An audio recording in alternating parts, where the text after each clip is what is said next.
What is up, everybody? Welcome into my second live stream of the day. I am going to be answering fantasy football questions for you guys.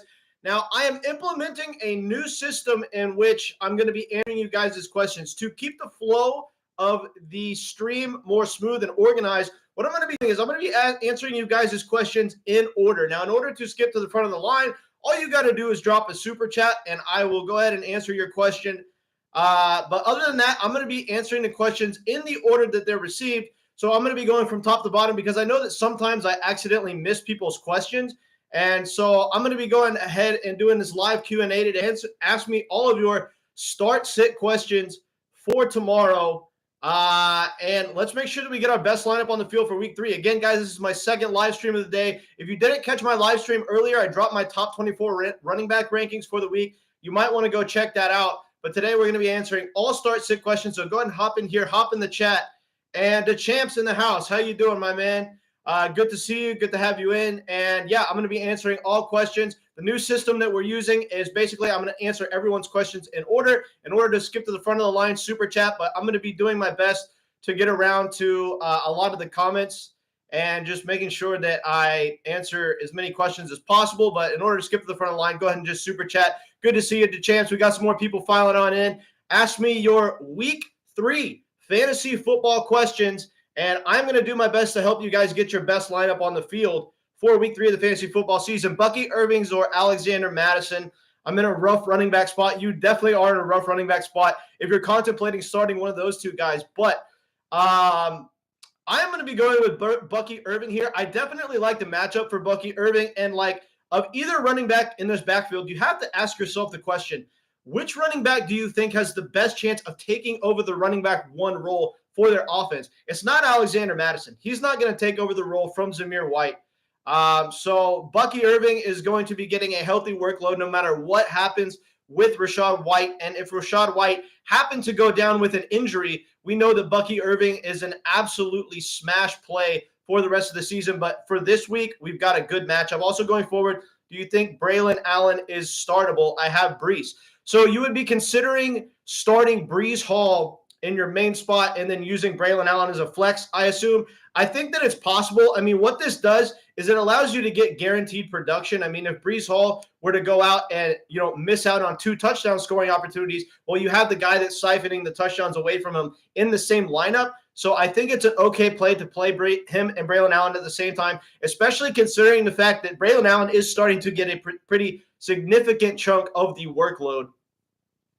Thoughts on Tyler Conklin rest of season? I think that Tyler Conklin had a better game this game than we're going to see him have most weeks. With that being said, I think he's kind of going to be a boomer bust production guy. I think that he is going to give you those kind of high ceiling weeks. If he had a touchdown this week, he was just that away from having a monster fantasy week. So I think that he's going to be a little bit boomer bust because I think most weeks it's going to be all about Garrett Wilson, Breece Hall, and Allen Lazard, and sometimes Mike Williams as the pass catchers in the offense. So I don't know. I think that he's going to be a little bit boomer bust, but I like him for spike weeks for best ball formats.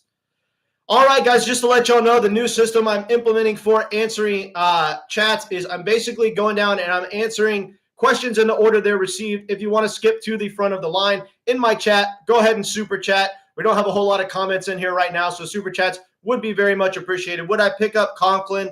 I have Ingram. Yeah, I mean, it's definitely worth it. I'm not typically a person that likes to roster 2 tight ends, but in this particular case, I think that Conklin gives you some pretty serious upside and spike week potential, despite the fact that he's going to be boomer bust. So yes, I am going to recommend that you do pick up Conklin. Yeah, I think he's got some upside. And Ingram, the Jacksonville offense is scary right now. I'm just I'm not too sure on starting anyone in that offense right now other than Brian Thomas Jr. I don't know. The Jacksonville offense just kind of scares me away. Appreciate you guys filing on in. Ask away with your fantasy football questions in the chat.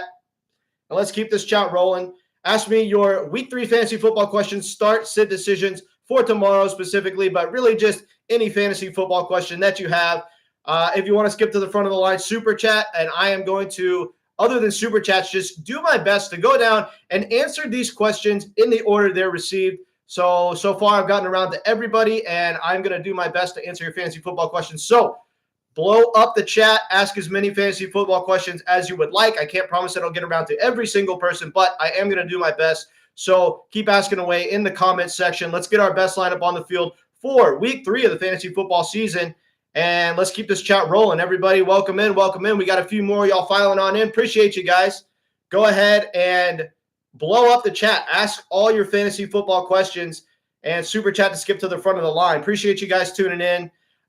This is my Saturday night edition of Crushing Fantasy Football, my PM live stream edition of Crushing Fantasy Football. If you didn't catch the live stream earlier, guys, I put out my top 24 running back rankings for the week. So if you want to go back and catch that live stream, you can go ahead and check that out, and you can get my top 24 running back rankings for the week. Other than that, we are here to answer all fantasy football questions. I'm doing my second live stream of the day. I'm putting in work. So Geno or Goff, we're going to be starting Jared Goff. Jared Goff has a good matchup. Geno Smith has a good matchup too. They're both very viable options this week. But overall, you have to ask yourself this: which offense has a higher weekly ceiling? It's the Lions. And so if you're going for ceiling, which you should be, we're going to be playing the quarterback in the better offense. To me, it's a pretty easy decision here to go ahead and start Jared Goff, especially considering the fact that Amon-Ra St. Brown is back and healthy. So, yeah, appreciate you guys tuning on in. File on in and ask me all your fantasy football questions. And go ahead and blow up the chat so we can keep this rolling. I want as many questions as possible in my chat section so we can continue to do the live stream for as long as possible. If you didn't catch my top 24 running back rankings earlier, go ahead and go check out that live stream. I also dropped a video today, guys, on must-start defenses for the week. So if you have defensive streaming questions, you can certainly ask me your defensive streaming questions here in the chat, and I will be more than happy to answer them if I get a chance to get around to them. But if you haven't already, go ahead and check out my must-start defenses video from earlier. I think it'll be very insightful. Christ Saves says, start 1, Colby Parkinson, Josh Reynolds, Ray McCloud, or Chase Brown. We're not going to be starting Ray McCloud. I don't know, though. I mean, he certainly gives you some spike week potential. I think we're going to be going ahead and starting Chase Brown right here, although Colby Parkinson is tempting. I don't know, man. I'm not one to play a tight end in the flex position, so we're going to be playing Chase Brown over everybody else here. Scared to start Ford. Should I start Ford or drop Ford? Wait, what? Oh, drop for Charbonnet. Should I start Ford or should I start or drop for Charbonnet or Hunt for Rome? If so, I don't know if I can't read, but can you reword that question? I don't know why I'm having a hard time reading that. Scared to start. Well, I should start Ford or drop. Oh, drop for Charbonnet or Hunt for Rome. I think dropping Hunt for Rome Odunze is an okay play. I mean, right now we don't even know that Kareem Hunt is going to be getting any work in this offense whatsoever. He's really not officially penciled in to get any work in this offense. I'm not even sure that he's necessarily is he even officially on the depth chart right now? I don't know. I think that dropping Hunt for Rome is a fine play. Appreciate you guys tuning in. Thank you very much for tuning into the video. FBU says start Baker or Dak. We're going to be – yeah, I mean, I think that we're going to be starting Dak. I mean, it's so tough. Baker's just been playing so incredibly well, but if you look at it, Dak Prescott I still think has more overall upside. Obviously, we're going up against I say we because I'm a Cowboys fan. I always end up saying we. Sorry about that. But I think that the Cowboys have a higher point ceiling for this game because I think it actually has some shootout potential. Both teams definitely have offenses that can put points on the board. Of course, it could be a defensive game as well because both teams have good defenses. But the potential for a shootout is there. So I think the weekly ceiling for Dak is higher this week. So we're going to be starting Dak with confidence over Baker Mayfield. Appreciate you guys following on in. Ask away with your fantasy football questions. I am here to answer them and get your best lineup on the field for week 3. New system I'm implementing. I'm answering all super chats ahead of everything else. But other than that, I'm going through and I'm answering questions in the order they have been received. And so far, since the chat just started, I've been able to get around to everybody. So I'm doing my best to answer your fantasy football questions. And I will continue to do my best to answer your fantasy football questions. So I appreciate you guys so much for coming in and keep blowing up the chat. I think Denver and Tampa may have low-scoring game. Tampa Bay wins. Terrible injuries on my squad to start the year. Alec Pierce or Darnell Mooney and Chuba or Samaje. Terrible injuries on my squad to start the year. Alec Pierce or Darnell Mooney. Okay, we're going to be starting Darnell Mooney over Alec Pierce. I think that Alec Pierce's production so far in the year has been a little bit fluky. Now, when you look at both of these players, they're both big play dependent, right? Like, they're not guys that are going to come out and get you 10 or 11 targets. So, obviously, you're decimated with injuries right now. But with that being said, Alec Pierce to me is a little bit more of a gamble, whereas Darnell Mooney is by far and away the clear-cut wide receiver, too, in his offense. So, I think we're going to be starting Darnell Mooney with confidence over Alec Pierce. And when it comes to Chuba or Samaje, God, I don't like Chuba Hubbard. I think that Samaje obviously is in a much better offense, and he gives you more pass-catching upside than Chuba Hubbard. So I think that we're going to be starting Samaje Perine over Chuba Hubbard. Thoughts on the Browns' backfield? I don't know. It's one of the harder backfields to navigate. Obviously, last week you had D'Onta Foreman come out and double the carry count for Jerome Ford. So I think it's a little bit more of a situation where Jerome Ford is not going to be as valuable this year as people think. Who to start, Akers or Steele, non-PPR? Yeah, Tyler Owens, I got you, bro. Who to start, Akers or Steele, non-PPR? So you're talking about a standard league. I think for a standard league, we're definitely going to be starting Cam Akers here. I mean, I don't like the talent of Cam Akers. I don't think that he's a remotely talented running back. He's obviously not got the explosiveness coming back from the torn Achilles that he had years ago that he used to have before he had the torn Achilles. With that being said, he's in a much I think he's just in a situation where he's set up to crush because he's going to be getting literally all the work in the backfield.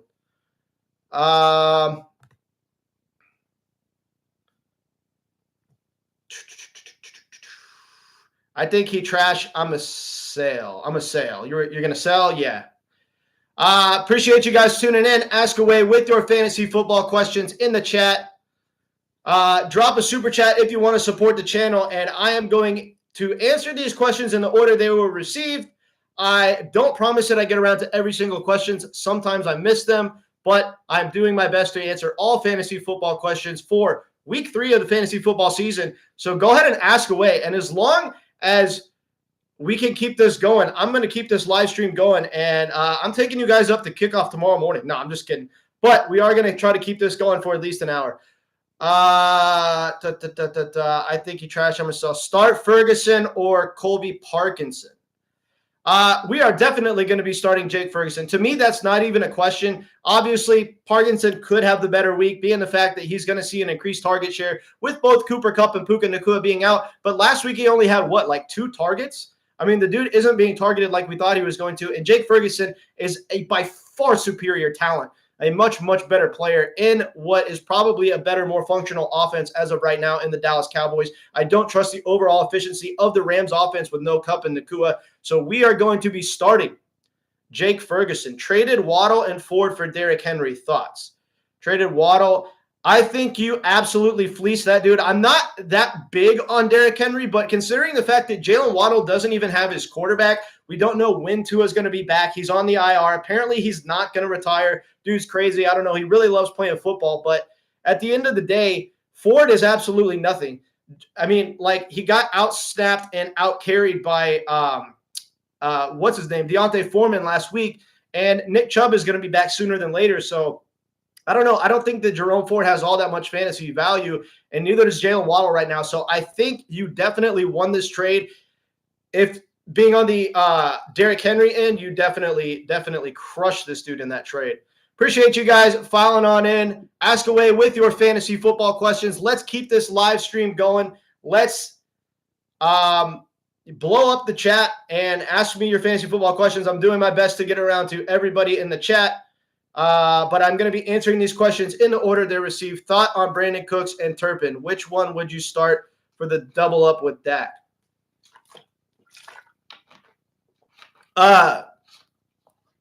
Which one would you start? Oh, we're definitely going to be starting Brandon Cooks over KaVontae Turpin, man. There's just absolutely no doubt about that. I mean, I know that he comes out last week and only has 2 targets, but it's Brandon Cooks. At the end of the day, he's a dynamic playmaker who has some pretty serious downfield pass catching abilities, and he's always a candidate for a spike week. So if you're in a pinch, which it sounds like you are at your wide receiver position, that or you're in a deeper league, we are going to be starting Brandin Cooks because he's just got higher weekly upside and a much higher weekly ceiling due to the big playability. Appreciate you guys tuning on in. Ask away with your questions in the live stream, and let's keep this rolling. Appreciate you guys. We are answering your Week 3 fantasy football questions regarding your start-sit decisions for Week 3 of the fantasy football season. If you didn't catch my running back rankings video earlier, go back and check out my live stream from earlier today. I ranked my top 24 running backs for the week. I'm going to be doing that every week going forward on this channel. So if you haven't subscribed to the channel yet, make sure and go ahead and subscribe to the channel because I am doing running back and wide receiver rankings every single week on this channel. And I'm one of the only content creators that puts out running back and wide receiver rankings via live stream. So you can interact with me while I do my live stream and while I drop my running back and wide receiver rankings. I'm going to be doing that every single week. So go ahead and subscribe to the channel. Make sure you guys don't miss out on this content. Christ Sade, worried about Mike Evans. I am not remotely worried about Mike Evans. This is a guy who only really needs 6 or 7 targets on a weekly basis to thrive due to his role as a red zone pass catcher and due to his deep threat ability and his big play ability. I'm not remotely worried about Mike Evans.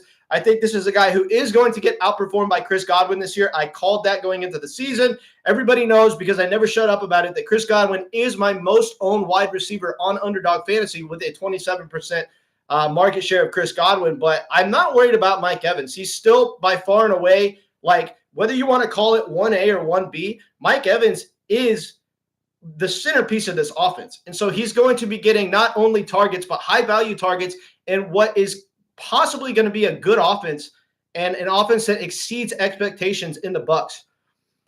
Real quick, I wanted to run it by you guys. I dropped a must-start defenses video earlier. So if you haven't gotten to check out my must-start defenses video and you have questions about your defense tomorrow, you can certainly ask me whatever defensive questions you want in the live stream, and I'm going to be answering all your defense questions for Week 3 of the fantasy football season. But make sure to check out that video. I have 5 defenses on that list that are absolute must-start crush play defenses for the week. So make sure to check out that video. I also dropped the live stream earlier where I gave you my top 24 running back rankings for the week. So obviously, Breece Hall and Ramondre Stevenson are not included on that list because they already played, but I have running back rankings for all the other positions on there. So let me get around to Tyler Sperry here. Would you start Ford or Rome? We are definitely going to be starting Rome Odunze.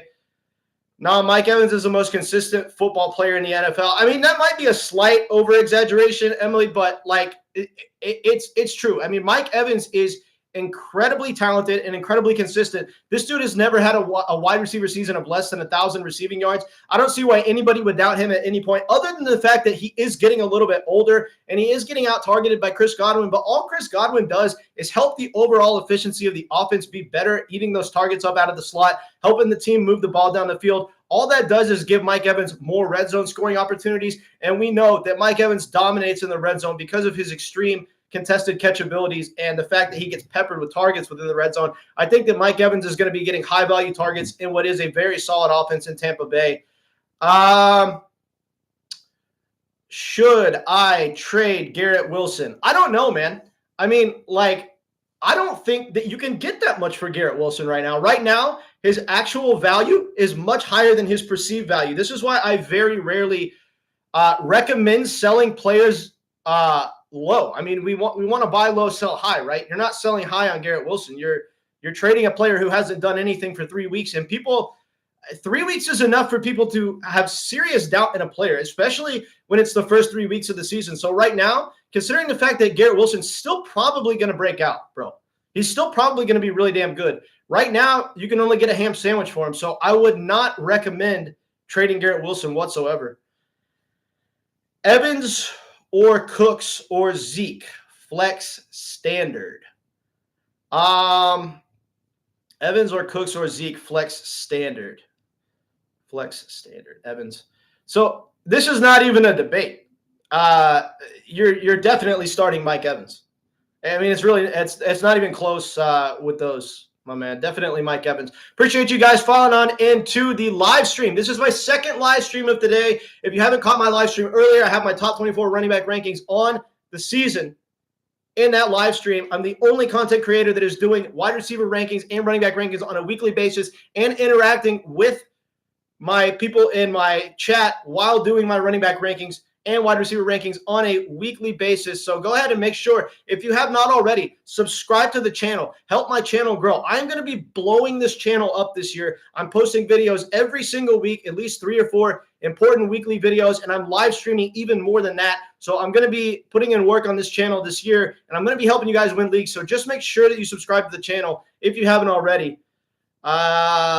Evans or Cooks or Zeke flex standard. Neighbors or Marvin Harrison Jr. rest of season? We're definitely going to be going with Marvin Harrison Jr. rest of season. I think that Marvin Harrison Jr. is a superior talent. I think that Malik Neighbors might have a little bit of the explosive factor on him, but Marvin Harrison Jr. is just an all-around wide receiver with everything going for him, and I think he's going to be in a much better offense. I mean, if you look at these two offenses, what are the odds of the Giants being a better offense than the Cardinals? 10%? 15%? It's very slim. There is an 85 to 90% chance that the Arizona Cardinals have a significantly better offense than the Giants this year. Christ sake, says there, but that's what I'm saying. So, like, who's got the higher touchdown upside, right? It's absolutely Marvin Harrison Jr. And when you look at it from a talent perspective, I think he is slightly better than Malik Neighbors. So, very close in talent, but not as close as people think in fantasy. I think that Marvin Harrison Jr. is going to be by far and away the better fantasy asset this year, for sure. Appreciate you guys tuning on in. I hope you caught my running back rankings from earlier, and I did a defensive streaming video earlier. It hasn't gotten that many views yet. It's only gotten like 20-something views. I don't know. I haven't done a whole lot of like defensive streaming videos this year, so they're a little bit less popular than my other videos, but I think it's very important, guys, that we get our best defense on the field for week 3 as well. So if you want to ask me defensive streaming options, I'm down to answer those as well. I'm answering questions for every single position, and I'm going to be doing my best to answer these questions in the order that they're received in the live chat. Make sure you guys subscribe to my channel if you have not already, and drop a super chat if you want to support the channel. I appreciate you guys, and let's keep this comment section rolling. Let's go.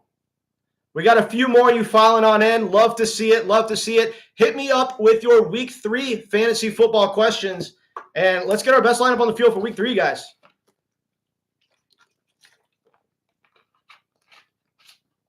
Oh, and if you're in here and you haven't liked the video yet, make sure to like the video. It's tremendously important that I get as many likes as possible on these videos so I can get this video out to as many people as possible.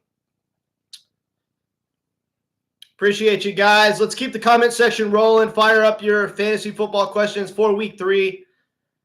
And yeah, I've gotten around to every single question so far, so I'm definitely doing my best to answer everybody. If you want to skip to the front of the line, go ahead and super chat. Right now, we don't have a whole lot of people in here, so I should be able to get around to your question, but do super chat if you want to support the channel. It is the lifeblood of a YouTube channel and especially of a live streaming content, so make sure to super chat if you want to support the channel. Other than that, make sure to keep asking your fantasy football questions in the live stream. Let's keep this comment section rolling, and let's make sure that we get our best team on the field tomorrow. We got a few more you filing on in. Good to see. Good to see.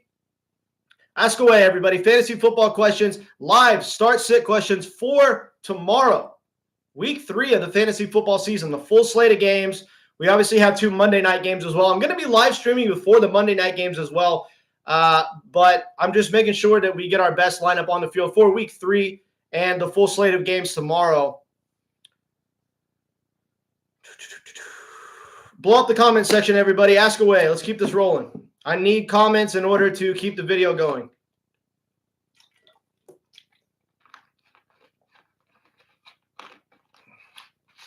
Dak, Najee, and McBride for Mahomes, ETN. Dak, Najee, and McBride for Mahomes, ETN, and Freiermuth, full PPR. You're getting a massive upgrade at the quarterback position with Mahomes over Dak. You're getting a massive upgrade at the running back position with ETN over Najee.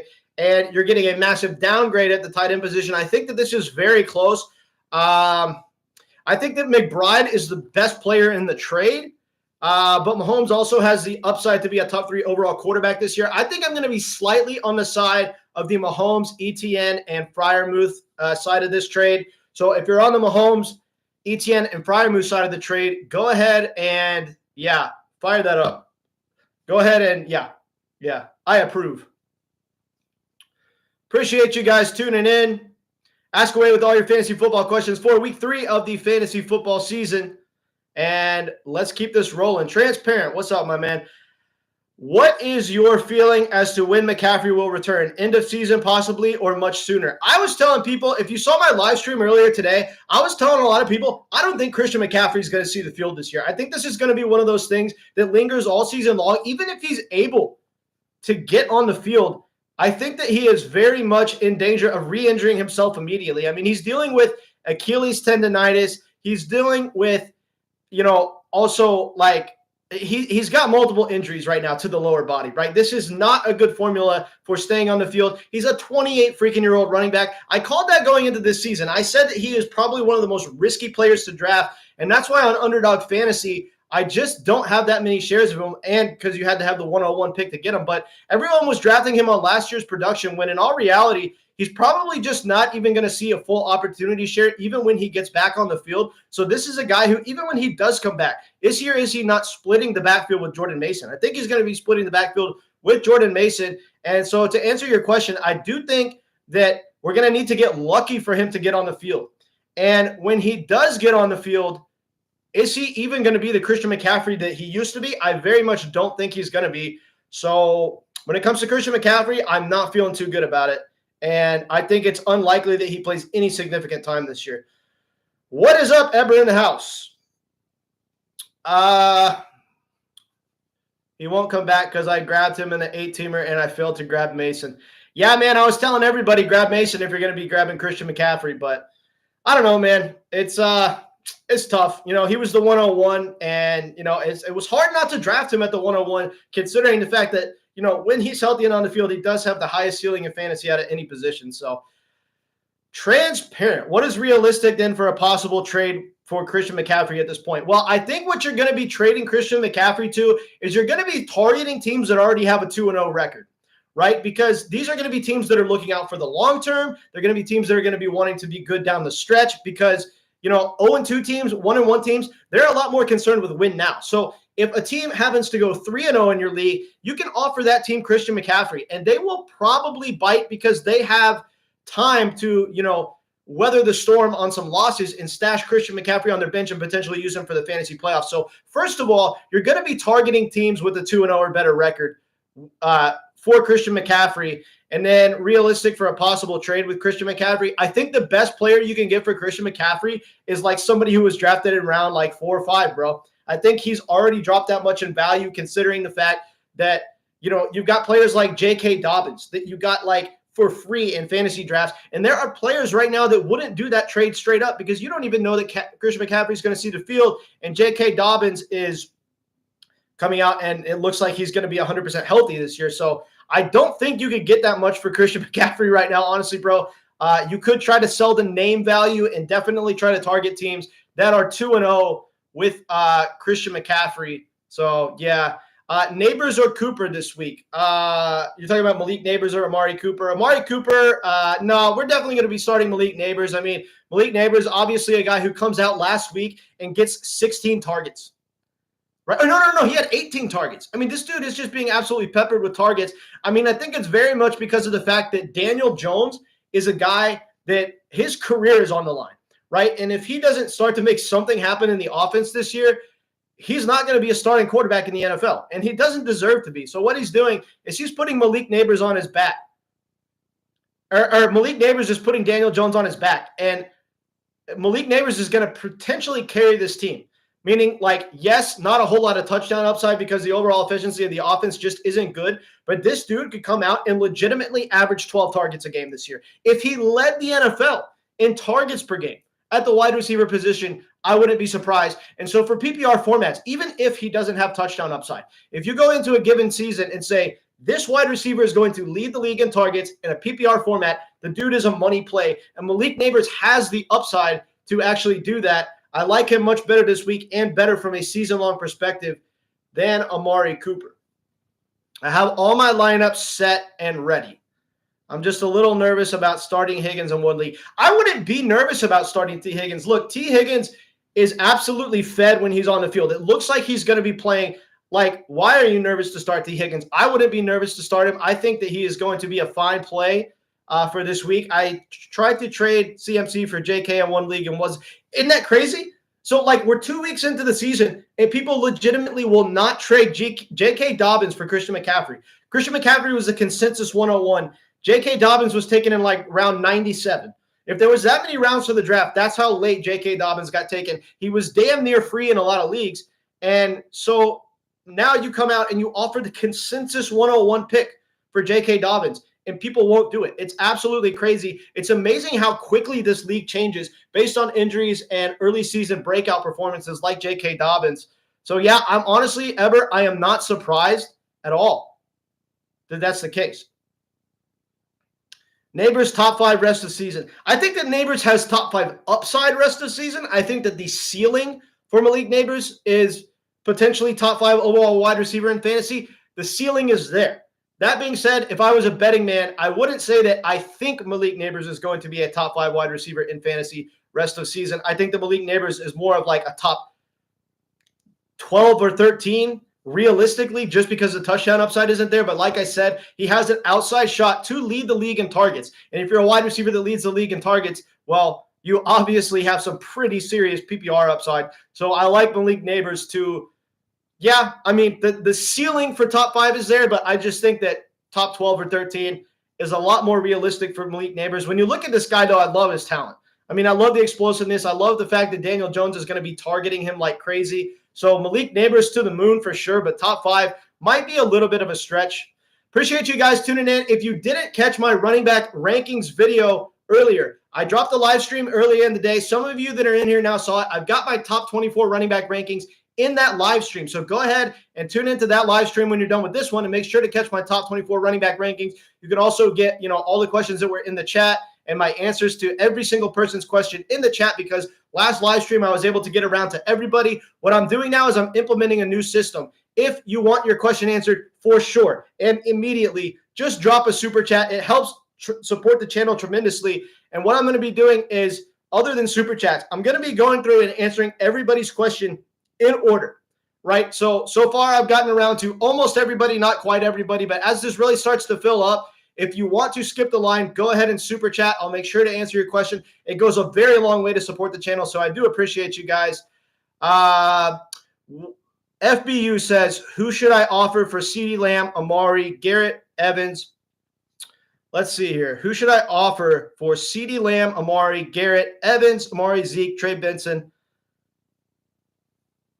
Who should I offer for CeeDee? My guy, that is a lot of players you're talking about trading. Who should I offer for CeeDee Lamb, Amari, Garrett, Evans? I don't know. That's a little bit too jumbled up for me. I'm not sure exactly what you're asking. Are you still high on Kincaid rest of season? Yes, I am high on Kincaid rest of season. I think that Dalton Kincaid comes out and is still a top 3 or 4 tight end in fantasy. I'm not remotely worried about it, because if you look at the situation with the Buffalo Bills offense, they are going to be really damn good. They're going to be putting a lot of points on the board. Any offense led by Josh Allen has the ceiling to be the best offense in the NFL. Now, do I think they're going to be the best offense in the NFL? No. I think realistically, top 8 or 9 is a lot more doable for the Buffalo Bills. But either way, they should be a top 10 offense in the NFL. They were projected to be a top 5 offense in the NFL going into the season. So you've got a guy in Dalton Kincaid who is by far and away the most talented pass catcher in the offense.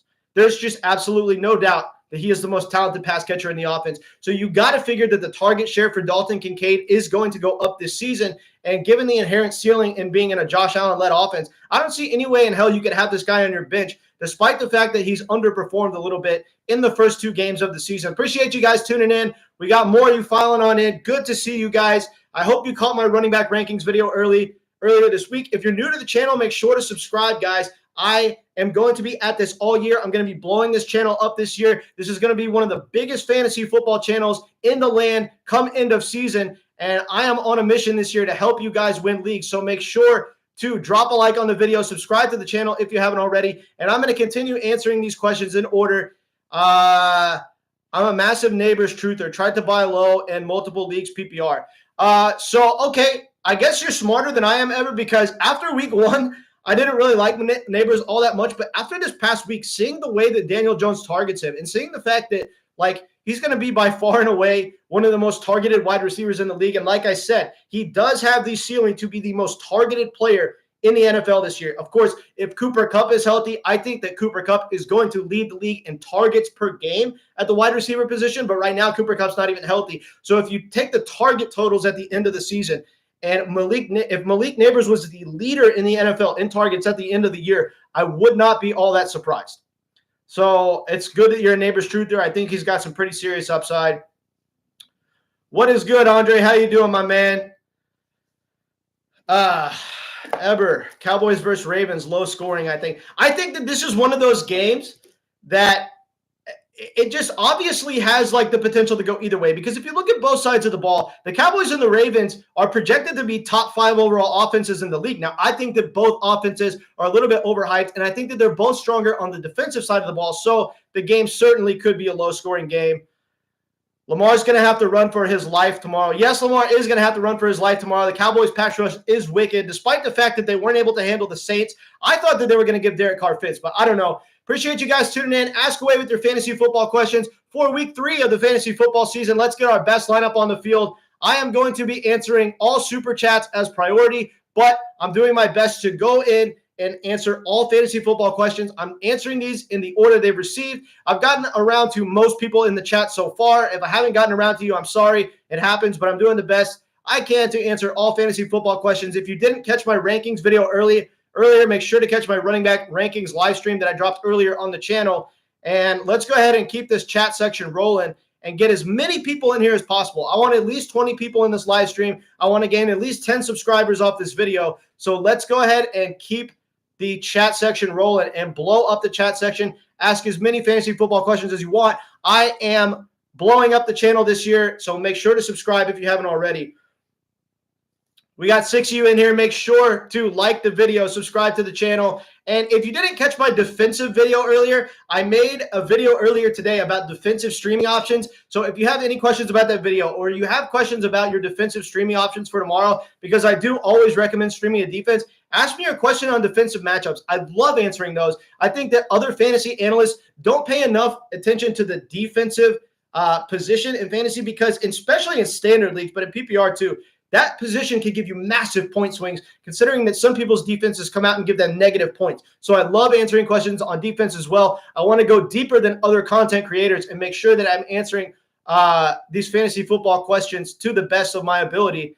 Thoughts on this lineup?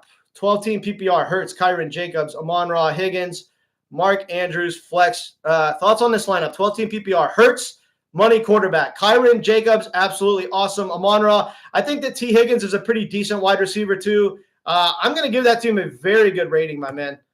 Somewhere around an 8.5. That is a very good lineup.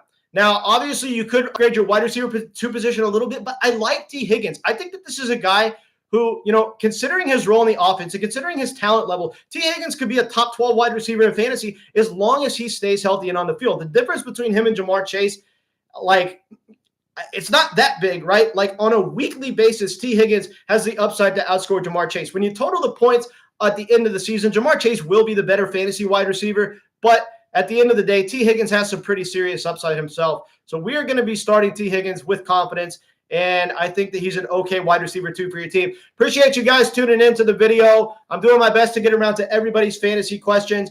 Go ahead and ask your fantasy questions in the comments. Yeah, so go ahead and if you didn't catch my live stream from earlier, I have my top 24 running back rankings posted in the live stream earlier.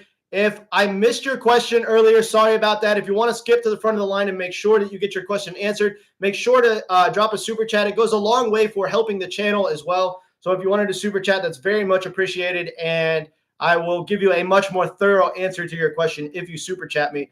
I stream defenses all the time. Who has the most upside week 3? Chargers or Raiders? Sure, Chargers overall, but Raiders versus Carolina. Yeah, I'm going to be starting the Raiders versus Carolina. So, if you caught my defensive video earlier that I put out, I had the Raiders as probably, my favorite streaming option of the week. I mean, we've got Andy Dalton, a quarterback who hasn't had an NFL start in a while. He's playing behind a bad offensive line. He doesn't have mobility at this point in his career. I'm not saying that Andy Dalton's a bad quarterback. In fact, I think he's going to be an upgrade from Bryce Young. But how much better can this offense really get going from Bryce Young to Andy Dalton? It's not going to be an astronomical difference. I still think this Carolina offense is going to be absolute shit. Will it get better with Andy Dalton? Yes, but I very much love streaming the Raiders this week against Carolina. Ever De La Hoya says, Christian Kirk does good this game, 15. I admire your optimism. You know, I very much admire your optimism. Appreciate you guys. Ask away with your fantasy football questions. Go ahead and blow up the chat. Let's keep this rolling, guys. I'm having a good time doing this, so let's keep it going. Man, I've consumed so much soda today. I don't know what's wrong with me. I chugged this entire 2-liter of Dr. Pepper today. I don't know what my deal is, but I just can't stop. Kirk screwed me. He lost. Kirk screwed me. He let a rookie take over his offense. Well, I mean, who's the more talented player, right? Like, I'm not that incredibly surprised. I mean, when the Jaguars signed Christian Kirk, they gave him a massive contract because they needed a wide receiver one, and he was good enough to fill that wide receiver one role. But if you have a truly talented wide receiver like a Brian Thomas Jr., like in your offense, the fact that he's taking over Christian Kirk's role is really not surprising to me at all. I think that this is a guy who's going to come out and just absolutely smash Christian Kirk this year. So I'm sorry that Kirk screwed you, but yeah. Is Dr. Pepper S tier? Yeah, it is. I mean, if you look at the tier list of sodas, Dr. Pepper and Sprite are at the top. I mean, they just are. So I'm going to be starting Dr. Pepper and Sprite for the rest of my life in the S tier. Brian Robinson or DeAndre Swift, full PPR.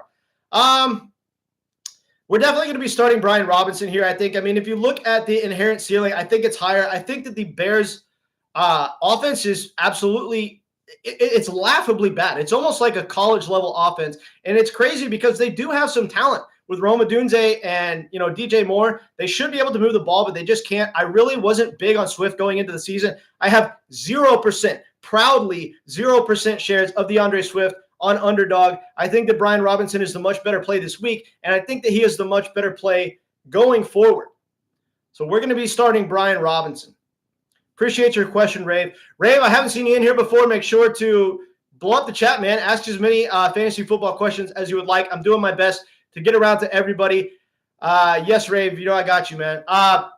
Appreciate you guys tuning in. I see more of you guys are filing on in. Go ahead and ask away with all your fantasy football questions in the chat. I'm trying to blow this up and get as many people in here as possible. We've only got like 7 people in here right now. I'm trying to get at least 25, 30 people in the live stream tonight. So in order for me to do that, I need you guys to like the video and subscribe to the channel. If you haven't liked the video already, make sure to hit the like button. You can go down in the comment section too and drop comments in the comment section of the video, not just on here. So I appreciate you guys' comment. Let's keep this rolling. If you guys want to skip to the front of the line and for sure get your question answered, and I'm doing my best to answer everybody, right? But if you want to for sure get your question answered and you want a more thorough answer, make sure to super chat. I'm going to be answering super chats with a lot more priority, I guess you could say, but I'm doing my best to get around to everybody. And what I'm doing is I'm going from top to bottom and answering the questions in the order that they are received. You got a new sub. I appreciate you, Rave. Thank you so much for tuning in, and thank you for tuning into the channel and subscribing. You are in the right place, my friend. Jaguars are just trying too much to look into Gabe Davis, and that's not working at all. Yeah, I really don't understand force-feeding Gabe Davis the ball. Gabe Davis is not a true wide receiver one. I mean, this is a guy who he's a field stretcher, right? That's what he was in Buffalo. He was the field stretcher so Stephon Diggs could eat underneath, and Stephon Diggs had a little bit less attention on him on his deep balls because Gabe Davis was stretching the field. Trying to operate an offense with Gabe Davis like being an absolute target hog is a little bit of a weird strategy to me. I really don't necessarily like it very much. George Play says, rate this lineup: Murray, Barkley, Mason, Jameson, Flowers, Gesicki, Flex, Gibbs. I think you're weak at the wide receiver position, and I think you're extremely strong at running back. You've got a great quarterback in Kyler Murray. You've got a smash flex in Gibbs, but I really don't like Jameson Williams and Zay Flowers being your top two wide receivers. I think we're going to have to knock the team down a little bit because of that. However, you are absolutely stacked everywhere else. So you're certainly above a 7, but you're in the low 7s because you definitely need to upgrade your wide receiver position. Although I do like Jameson Williams. Don't get me wrong. I like Jameson Williams. But Jameson Williams is your wide receiver 1. I don't think that's good enough to be your wide receiver 1. I'm going to give you a 7.2, which is still a good rating, by the way. I mean, a 5 is an average team, so you're a 7.2. It's a good team. Most people that ask me questions on here have pretty good rosters. Like when I give out roster ratings, like I don't want anybody to get offended. I mean, a 7.2 is a good rating. A 5 out of 10 is completely and totally average. A 7.2 is well above average. And I think that most people that post their rosters on here know that they're good. That's why they're not going to post bad rosters on here and get a bad rating. But at the same time, like this, you've got a good team. Start 2, Demarcus Robinson, Brian Thomas, or Swift. Start 2, Demarcus Robinson, Brian Thomas, or Swift. I think we are forced to start Brian Thomas Jr. There's no question we're starting Brian Thomas Jr. here. And I think we're forced to start Swift over Demarcus Robinson, although I absolutely hate it because I don't like Swift from a season-long perspective. I don't really like him in this game either, but at the same time, like, I don't know, man. Like, I just can't start a full workload running back over a wide receiver that, isn't even guaranteed more than 7 targets for the week. So I don't like it, but I am going to be starting Swift over Demarcus Robinson. Favorite buy low wide receivers. Let me get back to you on that, Andre. So who should I start for my wide receivers? Jameson, Flowers, Waddle, DJ Moore, or JSN? Oh, you've got a decent bench, George Play, at your wide receiver position. I don't trust DJ Moore right now, but with no Keenan Allen in the lineup, DJ Moore still has that wide receiver 1 upside. Waddle, we're not going to be starting Waddle whatsoever. I think that Jameson Williams is very hard to bench right now. I'm actually going to be starting DJ Moore over Zay Flowers this week. Now, that might not be popular opinion, but if you look at this offense, who else? What else are they going to do? Like, I think that after DJ Moore kind of blowing up last week and leaving the field all pissed off, we've got a wide receiver who's going to be fed this week. Typically, after wide receivers blow up and have kind of a diva moment, the next week, what happens? They come out and they get fed. Caleb Williams is going to be feeding DJ Moore this week. I think we can see a potential bounce-back week for DJ Moore. I'm not that big on Zay Flowers going up against the Dallas defense. I don't think that Zay Flowers is that good of a wide receiver 1 to begin with. So I'm going to be starting Jameson and DJ Moore, although it's also really hard not to start JSN. I think that between DJ Moore and JSN, it's kind of your choice because JSN did come out and have, what was it, 18 targets this past week or 16 targets this past week. JSN had an absolutely ridiculous target share. So if you wanted to come out and start JSN over DJ Moore, I totally understand that. But I think what we're going to be doing is we're going to be starting Jameson Williams, and then we're either going to be starting DJ Moore or JSN, and that's kind of up to your discretion. Rave. I traded JMO for Brian Robinson earlier this week. For context, my running backs were only Saquon, Swift, Brooks. My wide receivers, Garrett Wilson, Rice, Ayuk, and Devontae Smith. Yeah, I totally understand that from a roster construction standpoint.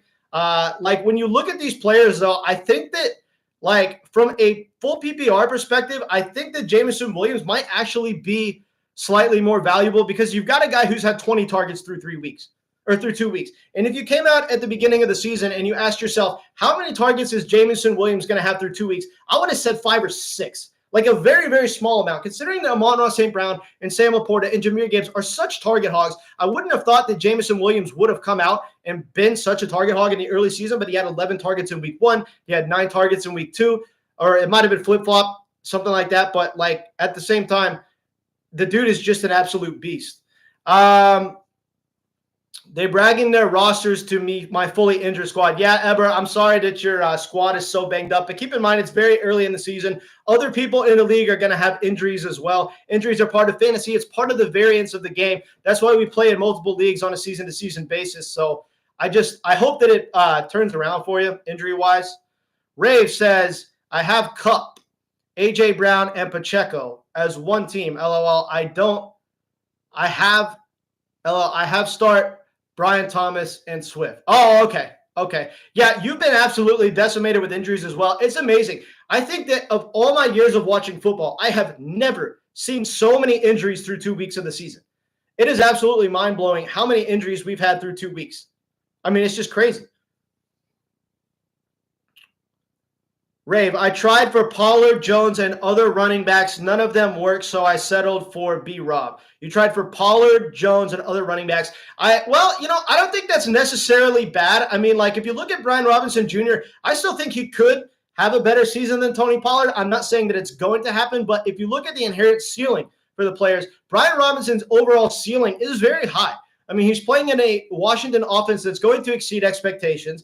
He is getting more targets out of the backfield than he ever has in his entire career. Even with Austin Ekeler splitting the backfield with him, Brian Robinson Jr. has seen a very healthy target share through 2 games as far as getting targeted out of the backfield. I'll be consistent with little upside, which is fine with me as a running back too. Yeah, I mean, seriously, like Brian Robinson Jr., he's been consistent and he's got a high ceiling, man. I'm telling you, he could very well exceed his ADP by a long shot this season. Tyler Conklin, a viable option. Tight end has been a dumpster fire, and if someone has a starter, they will not trade them. Yeah, I mean, I think that at this point, with the landscape of the tight end position, I think that we can confidently say that Tyler Conklin is a viable option. I mean, when you look at it, he has one of the best arm talent, if not the best arm talent quarterbacks still in the league, and a 40-year-old Aaron Rodgers to sling him the rock. We got a 40-year-old Aaron Rodgers, who's the oldest player in the NFL, still has all the arm talent in the world if you've been watching these games.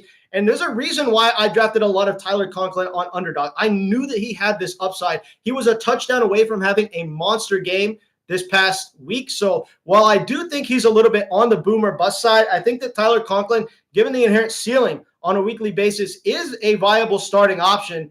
So I don't know, man. Like you said, Dirtbagdom, the tight end position has been absolutely decimated this year. When you look at all the injuries, when you look at tight ends that are underperforming, I mean, where is Sam Laporta? What is going on? I'll tell you what, it's Jameson Williams eating up all the targets in this freaking offense. That's what's going on.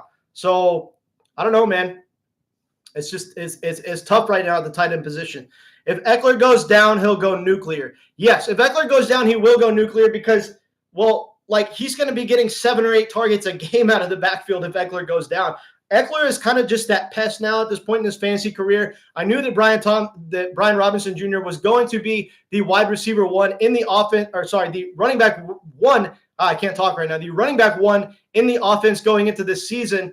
And I don't know. I mean, like, it looks like if Ekeler does go down, and he is an older player who can be a little bit injury prone at times, yes, Brian Robinson will go absolutely nuclear if that happens. This is for my 3rd league, Steele or Spears, full PPR.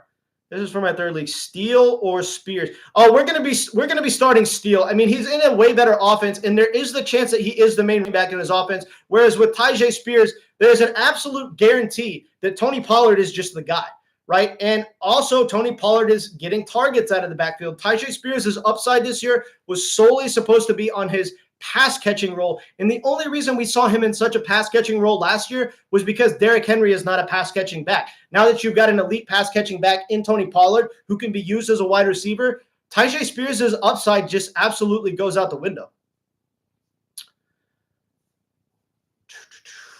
Eber, I tried to start the tight end that faces Kansas City if possible. Yeah. Yeah, Rave, I got you, man. I do my best to really go thoroughly into answering these questions and just give you guys the best answers possible. My channel is still kind of new as far as like, I mean, I've had my channel for 3 years, but I still have a smaller channel in relation to like a lot of the other bigger content creators that have, 50,000+ subs. I only have like close to 1,300 subs, but my live streaming base is starting to grow, and I just now started live streaming this year. So I'm doing my best to answer everybody's questions, and I do appreciate you being in here, and it's good to have you on the channel. Thoughts on Kareem Hunt? I think Kareem Hunt has a tremendous ceiling if he's actually on the field. I think that if Kareem Hunt comes out and like isn't washed up, don't get me wrong. I think there's a 90% chance that he's washed up. But if you have the 10% chance that Kareem Hunt is a semblance of the player that he used to be, and he gets in on this Chiefs offense and starts to get a significant role, I think he's got some upside. But at this point, he's nothing but a gamble because I think the odds of all of that coming to fruition are like 5%. If you look at him like getting a significant role in the offense, if you look at him being the player that he used to be, I think the odds of all those things happening are very small. So those are my thoughts on Kareem Hunt. You'll get 10K for sure soon. Just keep grinding. Yeah, man, I will. I mean, this is my second live stream of the day, so I'm definitely putting out a lot of content this year. And so I'm going to be doing my best to grow this channel. I would like to have 10,000 subs by the end of the year. Speaking of that, Rave, thank you for bringing that up. If you are in here and you are new to the channel and you haven't seen my work before, you haven't seen my my videos before, and you're new, know that I'll be doing running back and wide receiver rankings every single week, guys. Every single week, I do running back and wide receiver rankings on this channel, and I do it live. So I do a live stream of running back and wide receiver rankings where you can interact with me while I do my rankings. It's a good deal. There's no other content creators that are doing their rankings via live stream and communicating with the people in the chat while doing their wide receiver and running back rankings. So if you want that, if you want all that, subscribe to the channel, help this channel grow. I'm trying to hit, like Rave said, around 10,000 subs by the end of the season would be nice. This is my first year really going all in on my channel. I've had my channel for 3 years, but I've always done it kind of on and off. This year, I'm being a lot more consistent with my uploads and my live streams, so make sure to subscribe to the channel if you haven't already. And here's another big thing. Please do consider super chatting if you want to help support the channel. If you want a more thorough answer to your questions, I will give you a very thorough answer if you super chat me. Thoughts on Kareem Hunt? Thoughts on Dak rest of the season? He started slow. Well, keep this in mind. Dak started slow last year, right? In fact, through week 2 last year, I remember watching Field Yates on ESPN talk like, hey, Dak is not the fantasy quarterback he used to be. And then what happened? The dude started absolutely exploding. Now, I'm not saying that that's going to happen this year. I'm not saying that Dak Prescott is going to come out and be the quarterback that he was last year. In fact, I think he takes a little bit of a downtick. I think that we have a guy in Dak Prescott who doesn't have the rushing upside that he used to have. We have a Dak Prescott who's going to be having to force feed CeeDee Lamb because there's really no other weapons in this offense. I mean, this team didn't do anything in the offseason to make themselves better.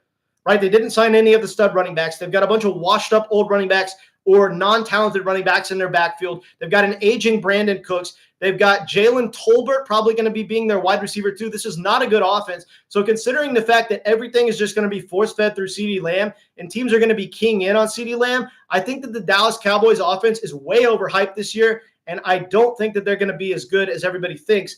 So yeah, Dak Prescott, not to the moon. Dak Prescott is going to be staying here very much on earth and probably not doing anything too big, not going to space or anything like that.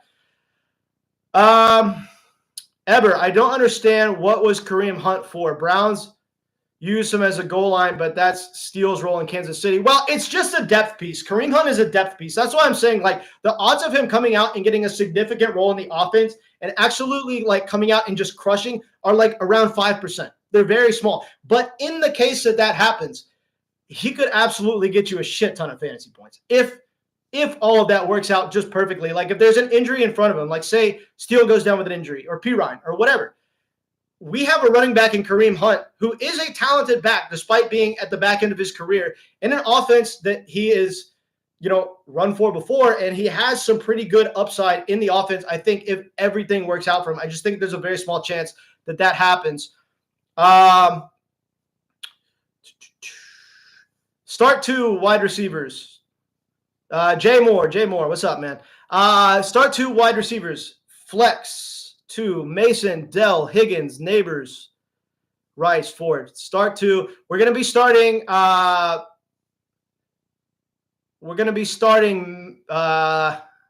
definitely Neighbors and Higgins.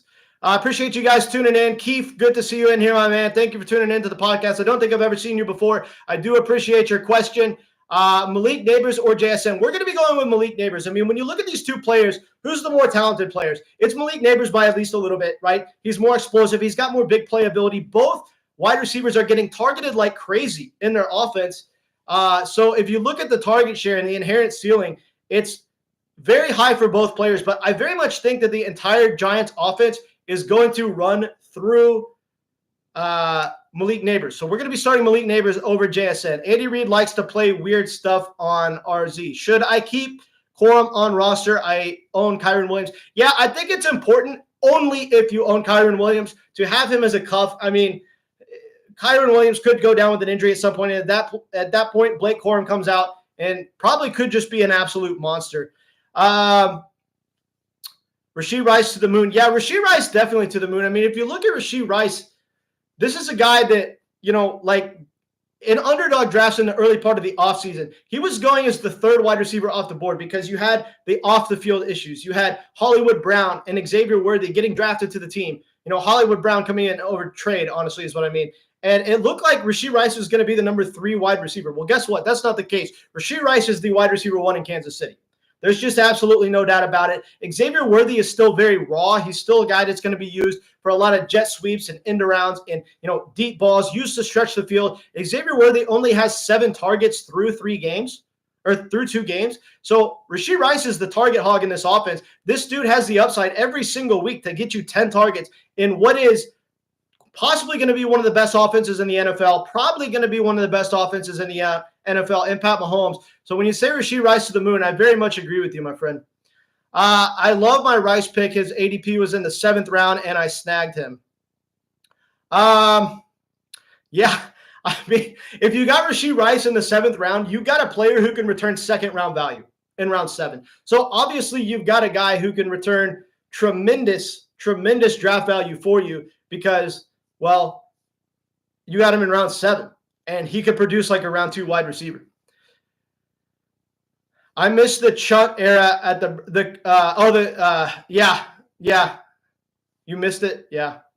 Question, do you ever just look at your fantasy team in the middle of the day, even though oh my gosh, Rave, I am probably the worst person ever when it comes to this, but I stare at my fantasy lineups constantly. If I have my lineup set, I literally stare at it probably 100 times throughout the week, like almost constantly. And I don't know what my problem is. I'm a fantasy degenerate. I can't get off the damn fantasy app, even if everything is set. So yes, to answer your question, I'm pretty much looking at it constantly. Yeah, me too. Cooper or Najee in full PPR this week and rest of season. Cooper this week and Cooper rest of season. I think that Cooper is one of the best buy lows in fantasy right now. In fact, he might be the best buy low, right? This dude comes out and he's had 18 targets through 2 games, right? So he's getting targeted heavily. Anybody that thinks that Jerry Jeudy or Elijah Moore are going to be significant factors in this offense, I think you're crazy. Amari Cooper is going to be by far and away the number 1 guy here. He just hasn't been able to connect with Deshaun Watson yet. But look for Amari Cooper to have a breakout week this week. There is no way that if he keeps getting that kind of target share, he's not going to be efficient. He's too good of a wide receiver for him and Deshaun Watson to continue to not connect all season long. We know that this league can change drastically on a week-to-week basis. And if you look at Amari Cooper, he is one of the top 15 most talented wide receivers in the NFL. This dude has the route running ability. He's got the speed. He's got the size. This dude is going to create separation in his routes. He's going to get open, and he's going to be fine this year. I'm not worried about Amari Cooper, whereas Najee Harris, I have the completely different end of the spectrum. I do not like Najee Harris, okay? I don't think he has talent. The biggest play in this dude's career is a 37-yard run, all that volume. Think about this when you think about Najee Harris. Look at J.K. Dobbins, look at Najee Harris. Who's had more career carries? Najee Harris by a million miles, right? And J.K. Dobbins is a guy who this year has had 3 runs longer than Najee Harris has ever had in his career. He's had a 46-yard run, a 43-yard run, and a 61-yard run to start the season. J.K. Dobbins has. Najee Harris has never had a run like that in his career. He's not explosive. I don't like him rest of season. Rice went 4th round, and, well, it depends what format ever. I mean, Rice, if you're talking about early season underdog drafts, Rashee Rice was going in round 2. If you're talking about later in the offseason after he had all the legal trouble, he was going in round 7. So it just depends on your reference point when it comes to looking at these leagues. Rashee Rice could have been anywhere from a round 2 pick to a round 7 pick. Rice was only there because of Andre, you're right. Rice was there because of the suspension possibility. There was a time where he was being drafted as the 3rd wide receiver off the board in the Kansas City offense, and now he's obviously, without a doubt, by far and away the wide receiver 1 in the offense. Say it with me. Wheels up, Cam Akers. Look, Cam Akers is in a very good situation this week. I'm not going to lie. I'm not big on the player. I'm not big on the talent. I don't think he's good at football. He's obviously coming back from the most brutal injury than a running back could ever have in a torn Achilles. Obviously, that was years ago now, but a torn Achilles makes running backs not the same unless your name is J.K. Dobbins. But J.K. Dobbins had all the explosiveness in the world before having the injury. So even if he's slightly less explosive than he used to be, he's still a way better talent than Cam Akers can ever dream of being. But Cam Akers is obviously in a very good situation right now. I have Rice, Higgins, Dell, Mason, Neighbors on bench. How should I fix my starting lineup?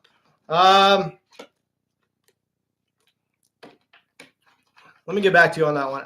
If you've ever owned Amari, he is a 30 points 1 week. Oh, yeah. Amari Cooper is one of the biggest boomer bust wide receivers in fantasy. I mean, look, if you had Amari Cooper on your team in week 16 of last year in best ball, you probably made the final round because the dude came out and had freaking 290 yards and 3 touchdowns or whatever the hell he did. He got you over 40 fantasy points in a half PPR format last year in that insane performance that he had in week 16. So we know how high the inherent ceiling is for Amari Cooper on a week-to-week basis, and he still has that ceiling. He's not washed up. He's still not in the prime of his career, but still a wide receiver that is very, very talented. And I just can't put Amari Cooper on my bench getting 9 targets in a game in an offense that I very much think is going to bounce back.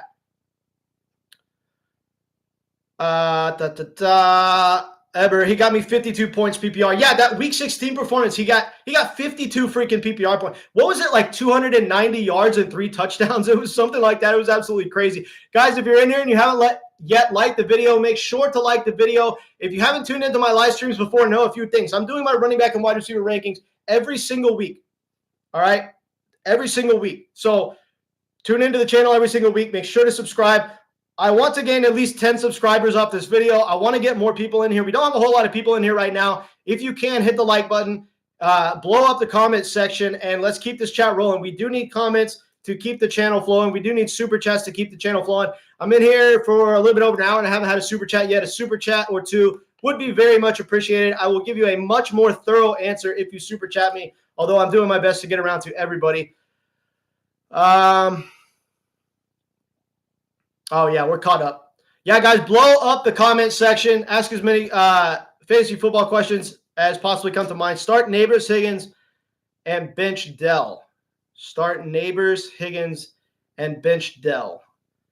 Start Neighbors, Higgins. Yeah, I think we're going to have to – no. We're going to be – I'm going to start that's so tough because, Higgins is in a much better offense than Malik Neighbors, but I don't think that we could in good conscience sit Malik Neighbors after he had 18 targets this past week. So I think we're going to be starting Malik Neighbors and probably Tank Dell. So we're going to be starting Malik Neighbors and Tank Dell this week.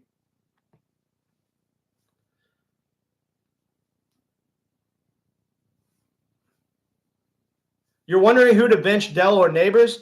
I'm benching T. Higgins, bro. Yeah, I'm going to be starting Neighbors. God, that's tough, man. That's a tough one. In fact, that's one of the harder questions I've been asked on the chat so far today. Christian Reyes says, just traded Anthony Richardson and Shaheed for Higgins. I don't like that trade. I don't like that trade. Need a wide receiver upgrade, and I'm going to roll with Kirk and Caleb. Yeah, I don't like giving away Anthony Richardson and having to start Caleb Williams. I think you lost that trade, to be 100% honest with you, my friend. I don't like giving up Anthony Richardson given the rushing upside. I don't think that Anthony Richardson's a good real-life NFL quarterback, but he's got a ton of upside because of his freak athleticism and rushing ability. So, I don't know. I really don't like that trade, to be 100% honest with you. Okay, Kirk Cousins. I was thinking, okay, never mind. So you're starting Kirk. Okay, well that's not bad. That's not bad then. Yeah, you're okay starting Kirk Cousins.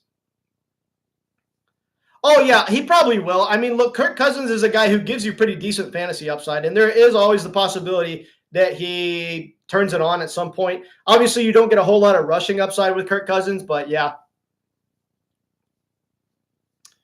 Appreciate you guys tuning in.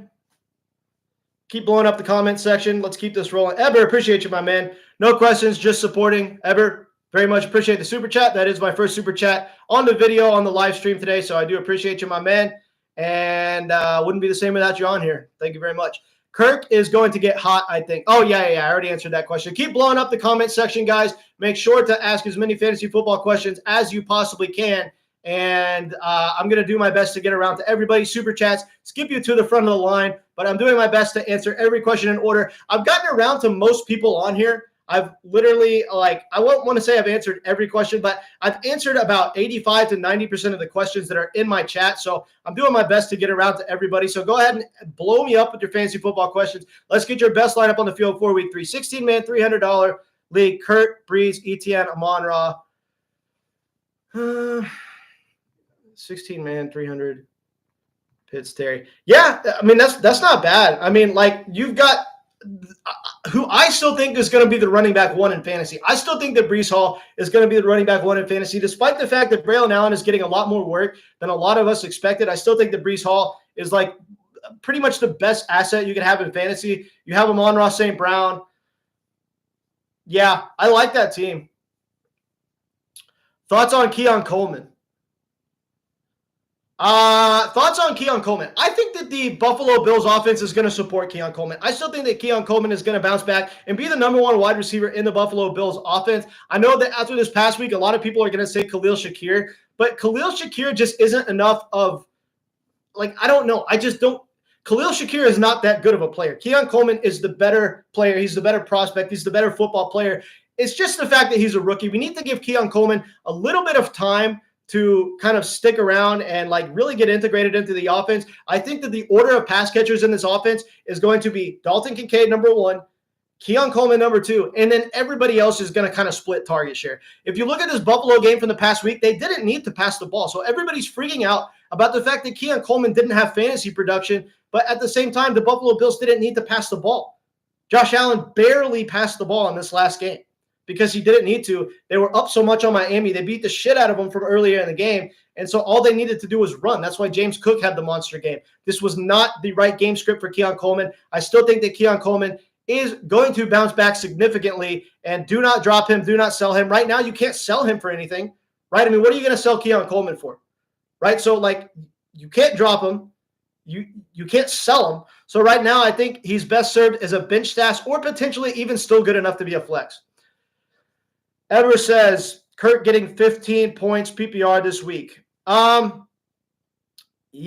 I mean, it's certainly possible. It's funny, it would be ironic to see him bounce back after I've just been trashing Christian Kirk all off season and so far in the early season, bragging about being right about Christian Kirk and everything like that. It would be funny if it just kind of bit me and he came out and just absolutely exploded. Because if you look at the offense last year, that's kind of what happened with Kirk and Calvin Ridley, right? 1 week it was Calvin Ridley and everybody was saying, oh, Ridley's the wide receiver 1 in the offense. And, Christian Kirk isn't gonna do anything. And then the next week it would be all Christian Kirk and everybody was like, oh, Calvin Ridley sucks. And it's all just based on the last thing they saw. So I don't know. Christian Kirk, he certainly could have a big week. I mean, it's always possible. Thoughts on Travis Kelce? Travis Kelce is still one of the best assets in fantasy. I mean, if you look at where you took him in the draft, a lot of times he was going around 3 of underdog drafts. I still think that this is a monster value for Travis Kelce, being a player who could still be the most important pass catcher in the Kansas City offense. Obviously, they're opening up the playbook this year. So here's what I really think about Travis Kelce. We are in an offense that's running more 3 wide receiver sets and putting out a better, more explosive offensive attack on the field. With that being said, I think all that's going to do is open up more targets for Travis Kelce over the middle of the field, with the fact that we have these pass-catching field stretchers like Xavier Worthy, like Rashee Rice, who caught a deep ball the other day. This is going to open up underneath targets for Travis Kelce. So he's still going to absolutely eat because he dominates over the middle of the field. Right? Those, 15, 20-yard routes right down the middle of the field. That's what Travis Kelce dominates on. And he's going to be getting a lot of those with the stud field stretchers in this offense. So I think that Travis Kelce is going to bounce back in a massive way. Akers or Javonte, half PPR. Neither Josh Allen got points, LOL. Yeah, Josh Allen only had 9 fantasy points this past week. I'm just oh my gosh. But it was all game script, right? It was all they just blew the doors off Miami from the beginning of the game. Josh Allen didn't need to pass. Shade 721, Carr or Purdy? I have Mason in the flex if that matters. I'm not big on either quarterback because I don't like starting quarterbacks with no rushing upside. If you look at Brock Purdy, he was in an offense that came in at the beginning of the year and was expected to be the best offense in the NFL. However, you have no Deebo Samuel. You have no George Kittle, no Christian McCaffrey. They have been decimated with injuries. And if you look at Brock Purdy, I never thought he was that talented of a quarterback. Now, if Brock Purdy is ever going to prove people wrong, it's now. Right? Because he finally isn't surrounded by a shit ton of elite fantasy weapons, right? So like if he comes out and is able to produce and win games now, Brock Purdy might be a little bit more of like the real deal. I don't think it's going to happen. I think he's going to get exposed. So we're going to ride the hot hand and start Derek Carr here. Everdale, we riding the hot hand while it lasts. Yeah. We're right. Like I just said, we're riding the hot hand with Derek Carr. Would you trade Kincaid for Kelsey? Oh my God, yes. I do think that Dalton Kincaid's going to have a big season. Don't get me wrong. But for Travis freaking Kelce, yeah. Travis Kelce is still an elite fantasy option. I'm not going to worry about the first 2 weeks him not being productive. Now, if you trace this back to last season and you look at the way Travis Kelce ended the season and you look at the way he started the season, like you would start to think that, hey, Travis Kelce's falling off a little bit. He is like the oldest fantasy viable option other than Aaron Rodgers at pretty much any position. But I think you could just chalk this up to variance. I mean, like most tight ends, if they went a stretch of like 4 or 5 games without producing, but they were an elite tight end, you would just say, hey, it's just variance. They're going to bounce back. Now everybody wants to pin it on age with Travis Kelce. I don't think that's the case. If you watch this guy play, the dude's still a good player, right? And I still think that he's in what's going to be probably a top 5, maybe even a top 3 overall offense in the NFL. And like I said, all those field stretchers that they have now, like Xavier Worthy and Rashee Rice being able to stretch the field, catching a deep ball last week, I think it's going to open up those targets for Travis Kelce over the middle of the field. I still think he's going to eat this year. Akers, Javonte, or Higgins? We are definitely going to be starting T. Higgins here. I mean, if you look at T. Higgins, he's in an offense that should bounce back significantly. The Bengals start slow every single year. This happens every year. The Bengals start slow, and then what happens? They then explode. So it's going to be the same thing with Ja'Marr Chase and T. Higgins. Both these guys are going to go off this year. Don't let what's happened in the early season deter you away from Ja'Marr Chase or T. Higgins. Obviously, T. Higgins hasn't even been on the field, but like now that he's actually a go and he's actually going to be on the field, to me, T. Higgins is still a borderline must-start player. Might be a better flex option until further notice and until we see him like really get integrated back in the offense and we see the Bengals offense really come out and be what they can be. But right now, I think you're definitely starting him over Javonte Williams. I mean, if you look at the Broncos offense is hands down the worst running back in the NFL. They're worse than the Bears. Their offense is worse than the Bears offense. So I can't in good conscience tell you to start anybody on that team, given the fact that there is zero, and I mean zero touchdown upside for Javonte Williams. Cam Akers just isn't nearly as good of a player as T. Higgins. T. Higgins, way more explosive player, better big play ability. I don't want to say he's in a better offense because the Houston Texans offense is probably better than the Bengals, but we are still going to be starting T. Higgins with confidence, especially if it's PPR, but even for standard. Eber De La Hoya, my man, 0.5. I'd start Akers based on TD upside, PPR Higgins. Yeah, I mean, like the argument can certainly be made that Cam Akers has the best chance to get in the end zone out of all these players. But like also, I want to look at like variance on a weekly basis, right? The Bengals have been bad for 2 weeks. An offense like that is due to explode at some point. At some point, the Bengals are going to come out and put up a 40 burger on somebody. They're going to do it. So, like, it's going to happen sooner than later. Why not this week in a totally plus matchup for T. Higgins? I like him to have a pretty solid week coming back from the injury. I think that T. Higgins is definitely a solid play this week. I need Akers to do good this week. Necessity strikes already. Yeah, I mean, it's just absolutely crazy how many injuries we've had. The injury landscape is, like I said, like earlier in this video, the injury landscape is crazier than I've ever seen it. Everybody has just been absolutely decimated with injuries this season. And, like, it's only week 2. Like, it just blows my mind that we're already having to go to these players that, like, you got off the waiver wire or drafted in the last round. Like you said, necessity strikes early. That's a good way to put it. But I hate Akers is all because the Texans. Yeah, I feel you, man. Should I stash Gesicki or Josh Downs? I don't know. I don't really like stashing Josh Downs. I don't think that any Colts pass catcher has that much upside, given the fact that it's just a lottery on a weekly basis which wide receiver is going to catch the deep ball from Anthony Richardson, because nobody's a true target hog in that offense. So considering the fact that there's not going to be any wide receivers in this offense other than maybe Michael Pittman come out and give you a consistent 10 targets a week, and Michael Pittman hasn't even been good so far, I don't really like any pass catchers on the Colts because I think it's just a lottery as to who goes off every week. So we're not going to be stashing Josh Downs. I think that Gesicki is a fine stash, but I typically, I don't recommend stashing tight ends because I don't like rostering two tight ends. So I am personally not going to be stashing Mike Gesicki. Now, if you're somebody who doesn't mind giving up a running back or a wide receiver position in order to stash a second tight end, go ahead and do it. I'm not going to be stashing a second tight end myself. That's just, I don't know.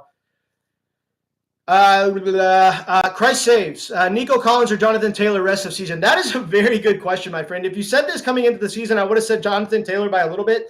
But given the role that we've seen from Nico Collins in the offense, given the target share, given the just explosiveness, and given the fact that he is in a way better offense for PPR formats especially, I'm going Nico Collins over JT rest of season. I would have given the slight nod to Jonathan Taylor before the season started, but I have reversed course, and I am much in favor, or at least a little bit in favor, of Nico Collins. No, I'd say I'm much in favor of Nico Collins over Jonathan Taylor rest of season. Opinion on my lineup: Lamar, Pickens, Lockett, Mooney, JT, Chuba, Braylon. Opinions on my lineup: Lamar, Pickens, Lockett, Mooney, JT, Chuba, Braylon. Well, you've certainly got good depth. Obviously, you've got a good starting quarterback. What's up with your receivers, though? Pickens, Lockett, Mooney, JT, Braylon Allen, Matt Ferguson. I don't know, man. Like, I'm not too big on this team, to be 100% honest with you. Where's your wide receiver one? JT, Chuba, Braylon, Ferguson, Matt Prater. I'm fine. I mean, at least you have Jonathan Taylor. You have good depth at your running back position with Braylon Allen. I love your quarterback.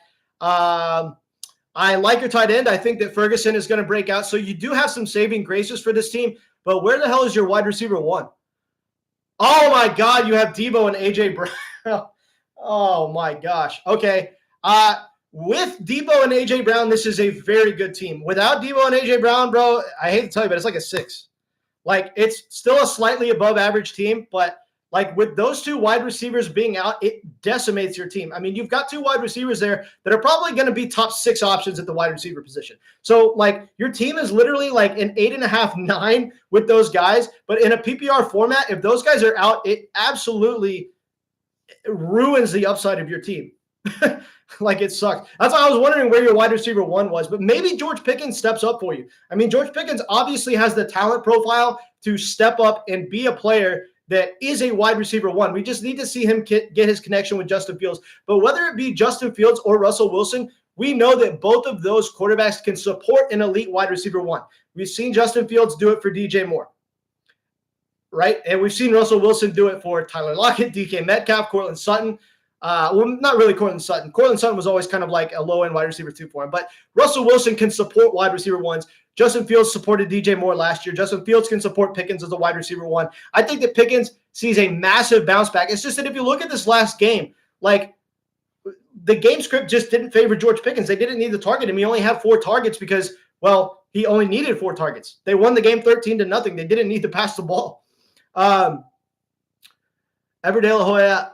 Yeah, Ever, I think you're onto something here. I definitely am going to be I'm definitely going to be trading for some wide receivers. I mean, but if you look at it too, Tyler, like I don't know if you're still in the live stream or not, but Debo and A.J. Brown are not going to be out that long. I mean, they both have like minor injuries, like from like an overall perspective, like neither of them are going to be missing more than 4 weeks. So like you're going to have them back soon. So yes, you can trade for a wide receiver. And ultimately, I think that you probably need to trade for a wide receiver just to fill in these next 3 or 4 weeks where you might not have A.J. Brown or Debo Samuel. But when those guys come back, your team is very good. I'd trade for something, though. Pickens had touchdown removed, too. Yeah, I mean, look, George Pickens is one of the best wide receivers in the NFL. He was one of the most talented wide receivers in the NFL. The breakout for George Pickens, I'm telling you guys, it's coming at some point. It's coming at some point. This is one of the best receivers in the game. And like I said, we know that Justin Fields can support wide receiver ones. I think that George Pickens, given the right game script, can be awesome in fantasy. We saw it in week 16 last year, just like, the Amari Cooper breakout week and the George Pickens breakout week came in the same week last year in week 16 of the fantasy football season. And we saw these guys just absolutely explode. So we know what kind of weekly ceiling George Pickens has. It's astronomically high. The value week was last week, though. I don't know. I mean, I still think you're getting value with George Pickens because, like, right now you could buy him so low. I mean, the dude only had 4 targets. The dude has really not been targeted that much this season. So I think that we need to consider the fact that George Pickens is still a very good buy low right now. Thoughts on Evan Ingram, him or Pitts rest of the season? My God, I have to go with Evan Ingram. I have to. He's the better player and definitely not in the better offense. But like, if you look at Evan Ingram, he was one of the most targeted players in all of fantasy last season. And then, you go into this year and he's been a little bit of a slow start. He's had the injury concerns.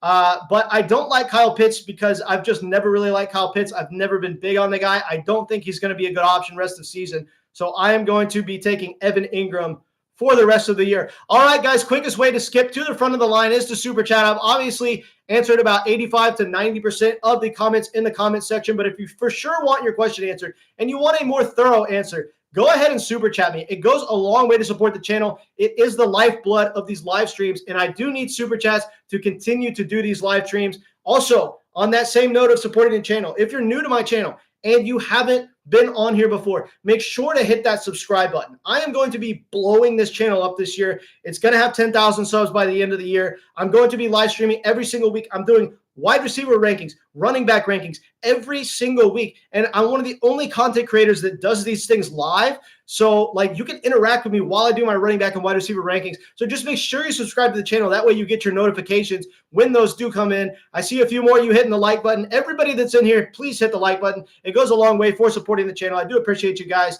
And please consider super chatting as well. So should I shop Jonathan Taylor? I feel that ruins my depth a little bit for running back. I didn't mention that I have Mostert. Okay, Tyler, drop your lineup again. I need to look at your roster construction to actually give you a good answer on this question. Eber De La Hoya, I have 0 shares of Evan Ingram. Pitts here. Yeah, I mean, dude, I don't know. I'm not a big Kyle Pitts guy. Ever, you like the Falcons, bro. You're a Falcons fan. I'm 97% sure you're a Falcons fan because, I mean, you like Kirk Cousins, you like Drake London.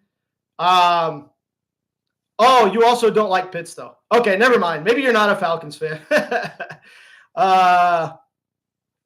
Is Nico Collins still a buy low even though he had a big week? No, Nico Collins isn't a buy low. Right now, you have to pay through the moon to get Nico Collins. I think that Nico Collins' actual value and his perceived value are about the same right now. So right now, if you're getting Nico Collins, what you have to keep in mind is you're going to be giving up a lot.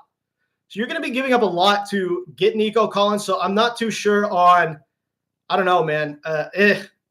Yeah, Christ Saves says, yes, like the stream. Yes, Christ Saves is on to something. Go ahead and make sure that you like the stream. And most importantly, subscribe to the channel. If you're new here and you haven't seen my content before, please subscribe. It's going to go a long way in helping this video get out to as many people as possible. And so I can grow my channel and continue to do my live streams. Pitts should be a good start this week against Kansas City. I'm never going to recommend to start Kyle Pitts. I can't do it. I understand that the matchup is like, okay, right? Like there's the possibility for this being a shootout game. So like it's not projected to be one of the higher, it's projected to be like an above average scoring game from a Vegas implied team total standpoint. But I don't know, man. I just can't in good conscience ever recommend anybody to start Kyle Pitts. Nico Collins can't be purchased on the low, unfortunately. Yeah, Ever, you're on to something here. Nico Collins, like I was saying earlier, just can't really be – he can't be bought low right now. His perceived value and his actual value are the same. Everybody hit that like button if you haven't already. You can buy Dell, though. Yes, right now, the buy low in the Texans offense is freaking Tank Dell. We have to keep in mind that last season, this same exact thing happened. Who started the season hot last year? Nico Collins, right? Who was the wide receiver one for the Texans down the stretch before he went down with his injury? It was Tank Dell. He was out-targeting Nico Collins and out-producing Nico Collins on a weekly basis until he got hurt last year. And then, obviously, the last thing we saw was Nico Collins absolutely explode late in the season in Week 17 because there was no other wide receivers in the offense. but people have short memories. They don't remember how good Tank Dell was before going down with his injury last season. Tank Dell is a very good buy low right now. His chemistry with CJ Stroud is very good. And if you look at Tank Dell, these past few games, this guy, he's just missed out on like multiple massive touchdown plays. And if he caught that ball over the middle of the field, that 30-yard deep pass from CJ Stroud, it was kind of a line drive pass, just grazed off his fingertips. Oh my gosh. Everybody would be saying Tank Dell to the moon right now, but it's not Tank Dell to the moon. I appreciate you guys. In my opinion, Tank Dell to the moon, but a lot of people aren't saying Tank Dell to the moon just because he hasn't produced fantasy points so far, but the target share is there. The air yard share is there. He's in an elite offense. The talent is there. It is only a matter of time. It is a 100% guarantee that at some point, Tank Dell has that massive explosion week. It's coming soon. It's probably coming this week. And so right now, Tank Dell is the buy low in the offense. I appreciate you guys tuning in. If you didn't catch my live stream earlier, I got my running back rankings out this week. I do my running back and wide receivers via live stream, so make sure to catch all my live streams. If you haven't subscribed to the channel, make sure to subscribe to this channel, guys. This channel is going to be one of the most helpful fantasy football channels that you could possibly tune into this year because I'm doing my running back rankings live. I'm doing my wide receiver rankings live. I'm doing this every week. I'm not only giving you league-winning content, I'm here to, build a community as well. So I appreciate you guys coming in. Jay Moore says Jonathan Taylor to the moon. Why Jonathan Taylor to the moon, though? I'm not as big on Jonathan Taylor as everybody else is. Somebody asked the question earlier, like, would I rather have Jonathan Taylor or Nico Collins rest of the season? I think it was Christ Saves that asked me that question. I would rather have Nico Collins rest of the season over Jonathan Taylor. I don't really necessarily know that we could send Jonathan Taylor to the moon right now. How long is CMC out? I have Mason in both my leagues. Jay Moore, I think you're going to be happy with how long CMC is out because I don't think he's going to see the field this year. Look, this dude is dealing with Achilles tendonitis. That is one of the worst things you can possibly have because it's one of those things that lingers. Like, you can't just take a few weeks off and your Achilles tendonitis goes away. This is something that takes years of treatment and laying off of it in order to recover 100%. The Achilles is the worst thing you can injure as a running back because it's your explosion muscle. When you're hitting that gap and you're, running between the tackles, you're exploding with your freaking Achilles tendon. If you have Achilles tendonitis, you are not going to be as efficient of a back. And I don't know. I don't think that Christian McCaffrey is going to see the field. And even when he does see the field, it's probably going to be one of those things where it's him and Jordan Mason splitting the opportunity share.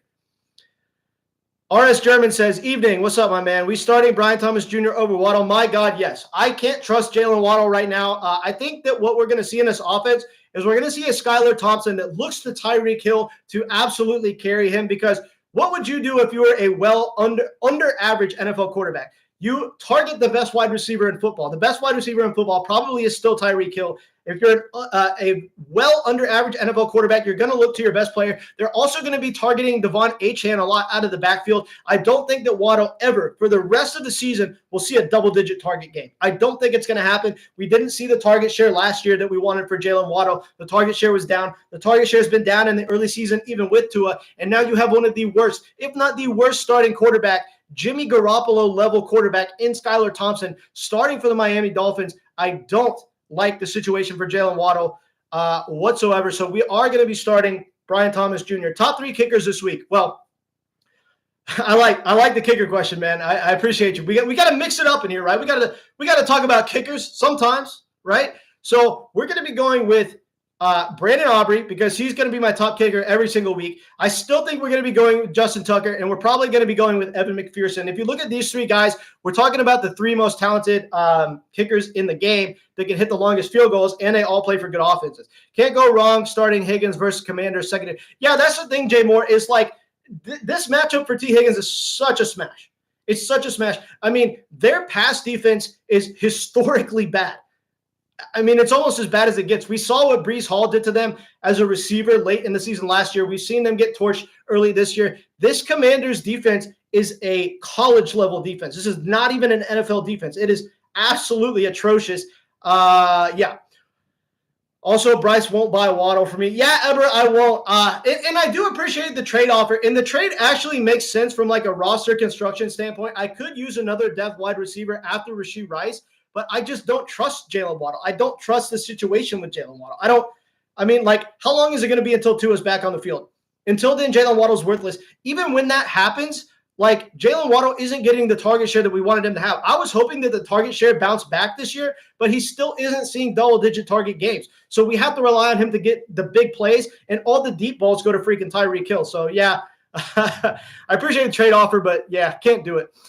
Should I trade Ford for Brian Thomas? Yeah, absolutely. Yeah. I mean, if you look at Ford and the underlying usage, he got out-snapped and out-carried by Deontay Foreman in the first week. So we've got a guy in Jerome Ford that, I don't know, to me, he just doesn't have that much fantasy value, whereas Brian Robinson Jr. gives you a tremendously high weekly ceiling because of the spike week potential. All right, guys, if you haven't already, make sure to hit the like button, subscribe to the channel. If you didn't catch my rankings this week, I've got wide receiver and running back rankings posted in my live streams that I did earlier this week. I did a defensive streaming options video earlier today. It hasn't gotten that many views yet, but if you have your defensive streaming option questions, don't be afraid to ask defense questions. I will answer those in the chat as well. I'm doing my best to get around to everybody in the chat.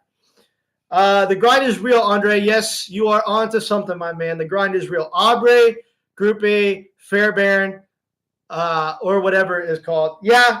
I mean, oh, God, I forgot about Fairbairn. The dude Fairbairn has like 20 freaking fantasy points last week. The dude's a league-winning kicker, but I'm still going to be going with Justin Tucker, Evan McPherson, and the Dallas kicker.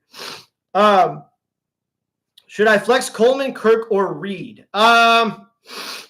Coleman, Kirk, or Reed? We're not going to be starting Christian Kirk. Isn't there a slight chance that Jordan Love is going to play this week? I mean, I heard something that there's like a slight chance that Jordan Love is on the field. If Jordan Love is somehow able to get on the field, we are definitely going to be starting Jayden Reed here. But given the inherent floor for Jayden Reed, when Jordan Love is not in the lineup, we are going to be not starting Jayden Reed. We're going to be God, I hate these options, bro. I'm not going to lie. I don't like starting any of the three. Can you come with a better option than one of those three guys? Kirk will get 15 PPR points this week. Eber said that earlier, that Kirk's going off for 15 this week. Let's just go ahead and ride Eber's take here and say to go ahead and start Christian Kirk, because I can't decide between the three. And honestly, looking at it between the three, Kirk probably is the best option. Should I start Saints kicker this week or Cardinals? Well, if you look at both offenses, they've both been in tremendously high-scoring games. So I think that either kicker is a viable option. It's just a matter of preference. Jonathan Taylor or Josh – oh, my God, Josh Jacobs by a long shot. This is why I was saying that Josh Jacobs was one of the best fantasy values like going into the draft, because he was going so much later than Jonathan Taylor. And if you look at it, he's in a way better offense. He's getting a much higher carry count. Josh Jacobs had 32 carries in this past game. This is a dude who's going to come out and produce for you. So I'm definitely going to be going with Josh Jacobs rest of season. He's absolutely going to be peppered with opportunity share as long as Jordan Love is out as well.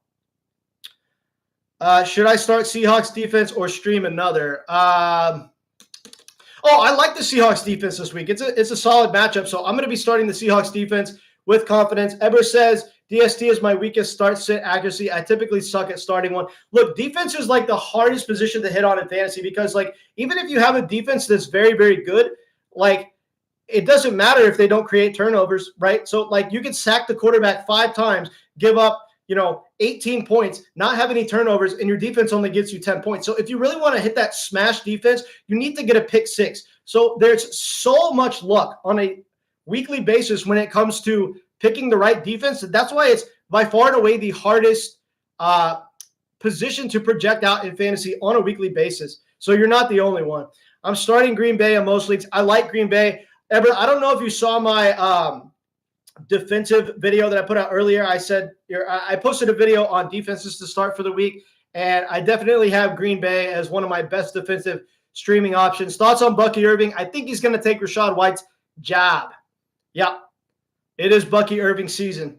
All right, guys, if you want to skip to the line and if you want to support the channel, make sure to drop a super chat. It is the lifeblood of a live stream, so make sure that you're dropping a super chat or two to help support the channel. And if you haven't already, make sure that if you're catching my content for the first time and you've never subscribed to the channel, if you love fantasy football, if you want to be part of a league-winning community here at Crushing Fantasy Football, go ahead and hit that subscribe button. We're going to be doing it live all season long, running back and wide receiver rankings every single week. So make sure to hit that subscribe button. Ever says, on the list, most defenses were taken. I think we aligned on the Green Bay option and went with that. Yeah. We're definitely going to be starting Green Bay with confidence this week. Appreciate you guys tuning in. Keep asking away with your comments so we can keep this video rolling. If you haven't liked the video already, make sure to hit that like button. We're coming up on about an hour and 38 minutes. I've only gotten one super chat so far. I would appreciate some more super chats if I want to keep this video going well over 2 hours. I am going to need some more super chats, but I'm going to do my best to answer all questions between then and now. Thoughts on Bengals defense this week? I don't know. I mean, I think they're an okay play. Cincinnati is one of the harder defenses to really put your finger on, and I definitely don't have them as one of my top streaming options, but I do think that they're an okay play. And if you don't have a smash option, I think the Bengals defense is just fine. All right. Appreciate you guys. Keep the comment section rolling so we can keep this video going.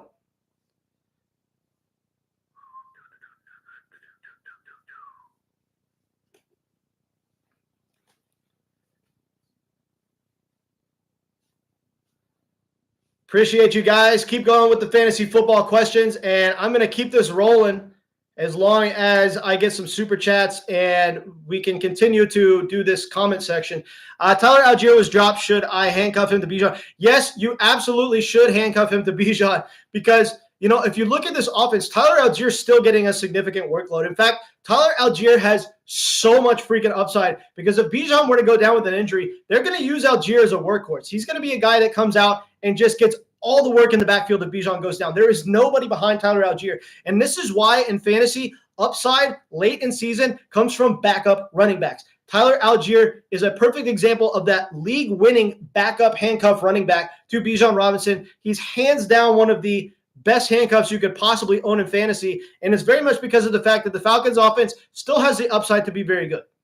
This can be a very, very good Falcons offense, and you look at it, and who is behind Tyler Algier?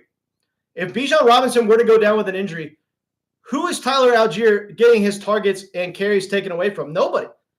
He's just going to be an absolute monster if Bijan were to go down, and he already holds standalone value. If you don't grab him, I will. I have Allen already. Brees is handcuffed. Yeah. Yeah.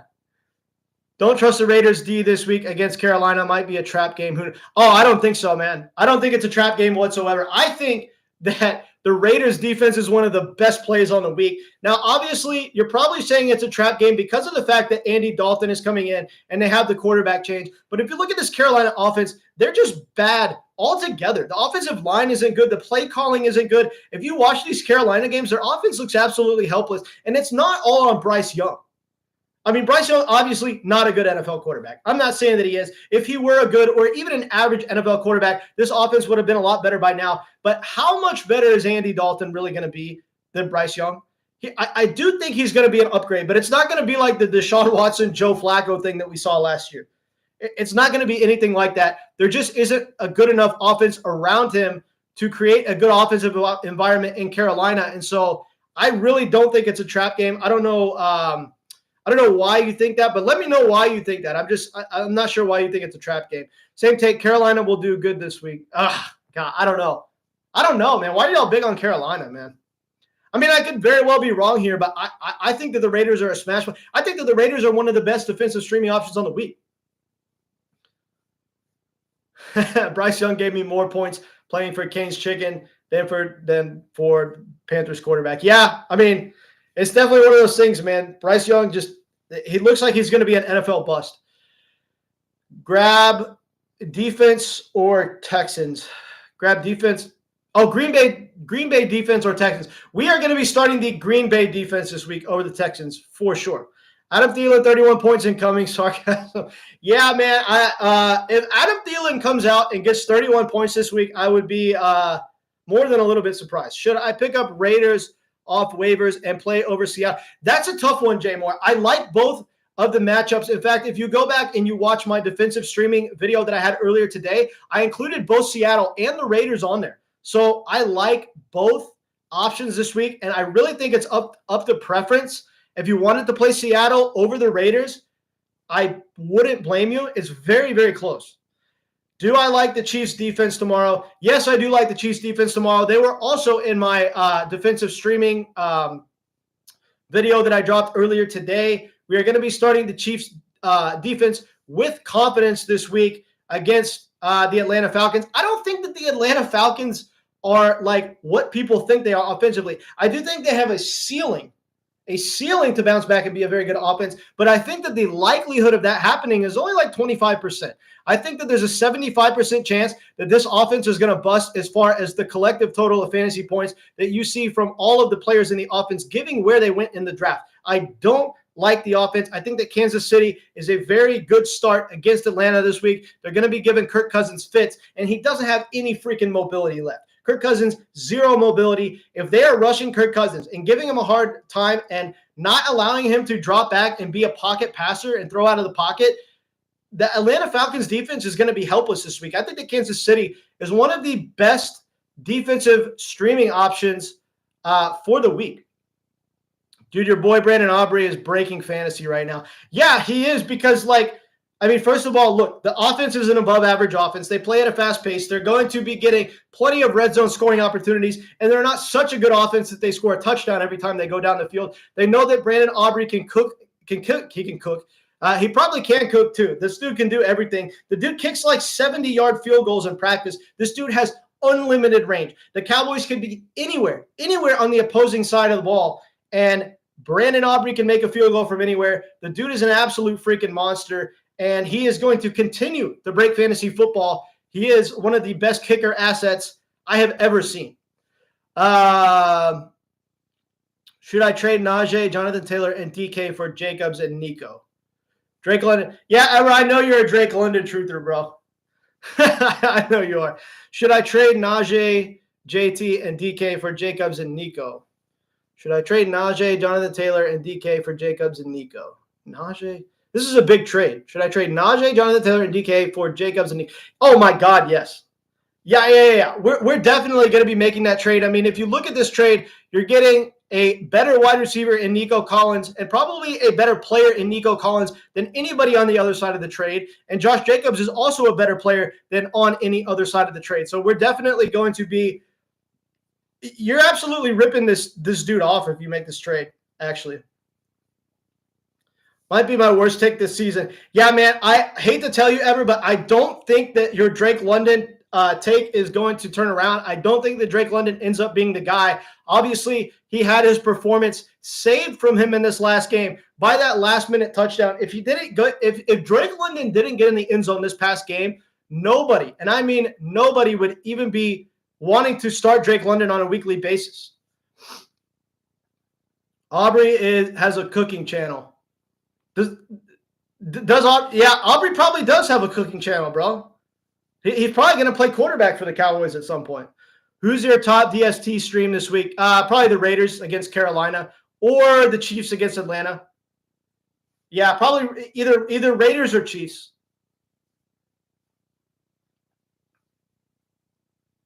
Plenty. Yeah, there are a lot of really good defensive streaming options on the waivers. All right, guys, I'm going to carry this this live stream well over 2 hours, if I start to get some more super chats. If not, I'm probably going to log off here soon. It's no hard feelings or anything like that, but it is the lifeblood of a live stream after all, so I do need some super chats in order to continue doing this well over 2 hours. And if I do, I will go well over 2 hours for you guys.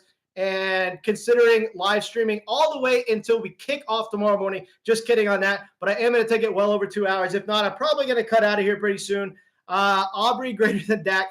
Yeah, you know what's funny is, like, if you have the Dak Prescott, and this is something that nobody talks about in fantasy, but if you have a quarterback and kicker stack, it's always very good, because if your quarterback marches the ball down the field and isn't able to punch the ball in the end zone, you end up getting points from your kicker. And if you don't get points from your kicker, it's probably because your quarterback threw a touchdown pass.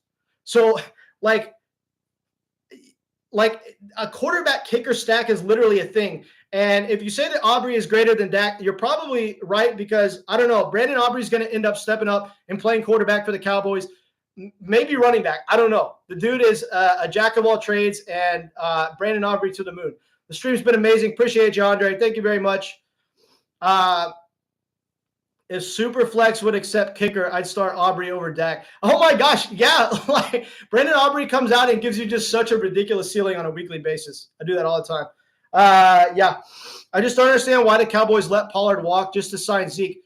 I have a very simple answer to that question. The Cowboys are the most ridiculous organization in the history of sports when it comes to signing players, not signing players, and letting players go in the offseason. We get rid of an elite back in Tony Pollard just because he had a down year. The only reason that Tony Pollard had a down year is because he was coming off the broken leg. If he wasn't coming off the broken leg, the dude would have been fine. Zeke is awful. Yeah, well, yeah, Jerry Jones. Yeah, Jerry Jones doesn't know what's going on at this point. I'm telling you, Jerry Jones does not know what's going on.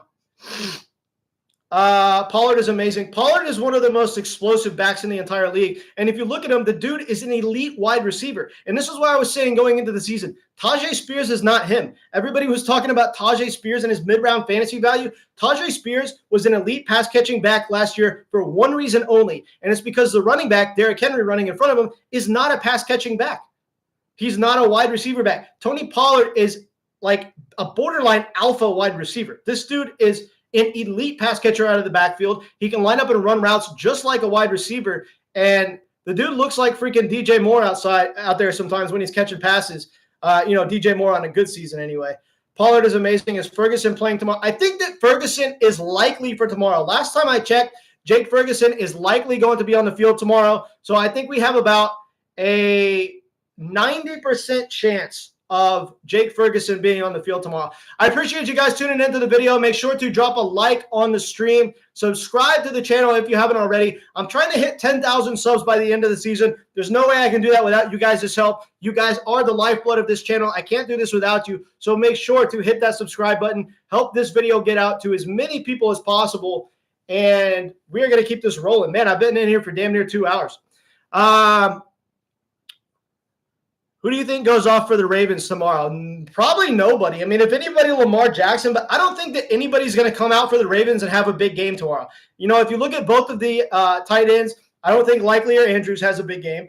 I don't think Zay Flowers has a big game. I don't think Derrick Henry has a big game. If anybody goes off for the Ravens, it's going to be Lamar Jackson, but it's kind of hard for him to go off without the support of his wide receivers. And yes, Eber, look, me and Eber, we're on a kicker tangent right now. We're hyping up all the kickers right now because they're freaking awesome. Justin Tucker, he might play quarterback for the Ravens tomorrow because he's just a beast. Never did I envision the Ravens potentially being 0-3. I did. I thought that the Ravens were being massively overhyped going into the season because, I don't know, where are their weapons? Where are their weapons? There is no true wide receiver one in this offense. The best, most talented pass catcher in this offense is Isaiah Likely. So, they just don't have the weapons to support and to be one of the better offenses in the league. And they do have a great quarterback in Lamar Jackson. Don't get me wrong. But if you talk about a pocket passing perspective, Lamar Jackson is top 8 or 9 in the league, right? He's not top 5 from a pocket passing perspective. He's mainly a great quarterback because he is a very good pocket passer, but he's not a great pocket passer, and he has elite rushing upside. So, he's really the lifeblood of the offense. He was the MVP of the league last year for a reason, but this offense doesn't have any freaking weapons. Is Spears playing the 2-minute drill or Pollard is? I think that they're going to be favoring Tony Pollard in the 2-minute drill. I'm not 100% sure on that, but Tony Pollard is the better pass catching back. If the Titans know it's good for him, Tony Pollard is the guy late in games and at the end of the half. Taking both kickers over in an indoor stadium too. I was sure they would defeat the Raiders though. If my life was on the line and had to pick between Las Vegas and Baltimore, I'd say Baltimore 101 times out of 100. So you're that confident that Carolina is going to have – why does everybody think that Carolina is going to have a big week? I don't understand it. I mean, it'd be cool to see him bounce back. It would be cool to see Andy Dalton come out of borderline retirement and come out and just, turn this offense around. But, I don't know. I don't see it happening.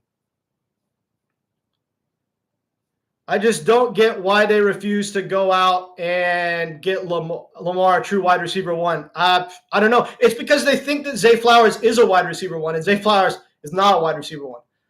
R-Truth 316, what's up? How you doing, my friend? Need 3 need third wide receiver. Michael Pittman or Christian Watson for week 3?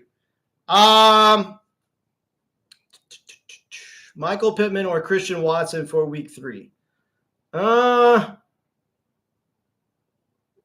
I think we're going to be going with Christian Watson here. I mean, I really don't like either option. But if you need a third wide receiver, I think we're going to go with Christian Watson.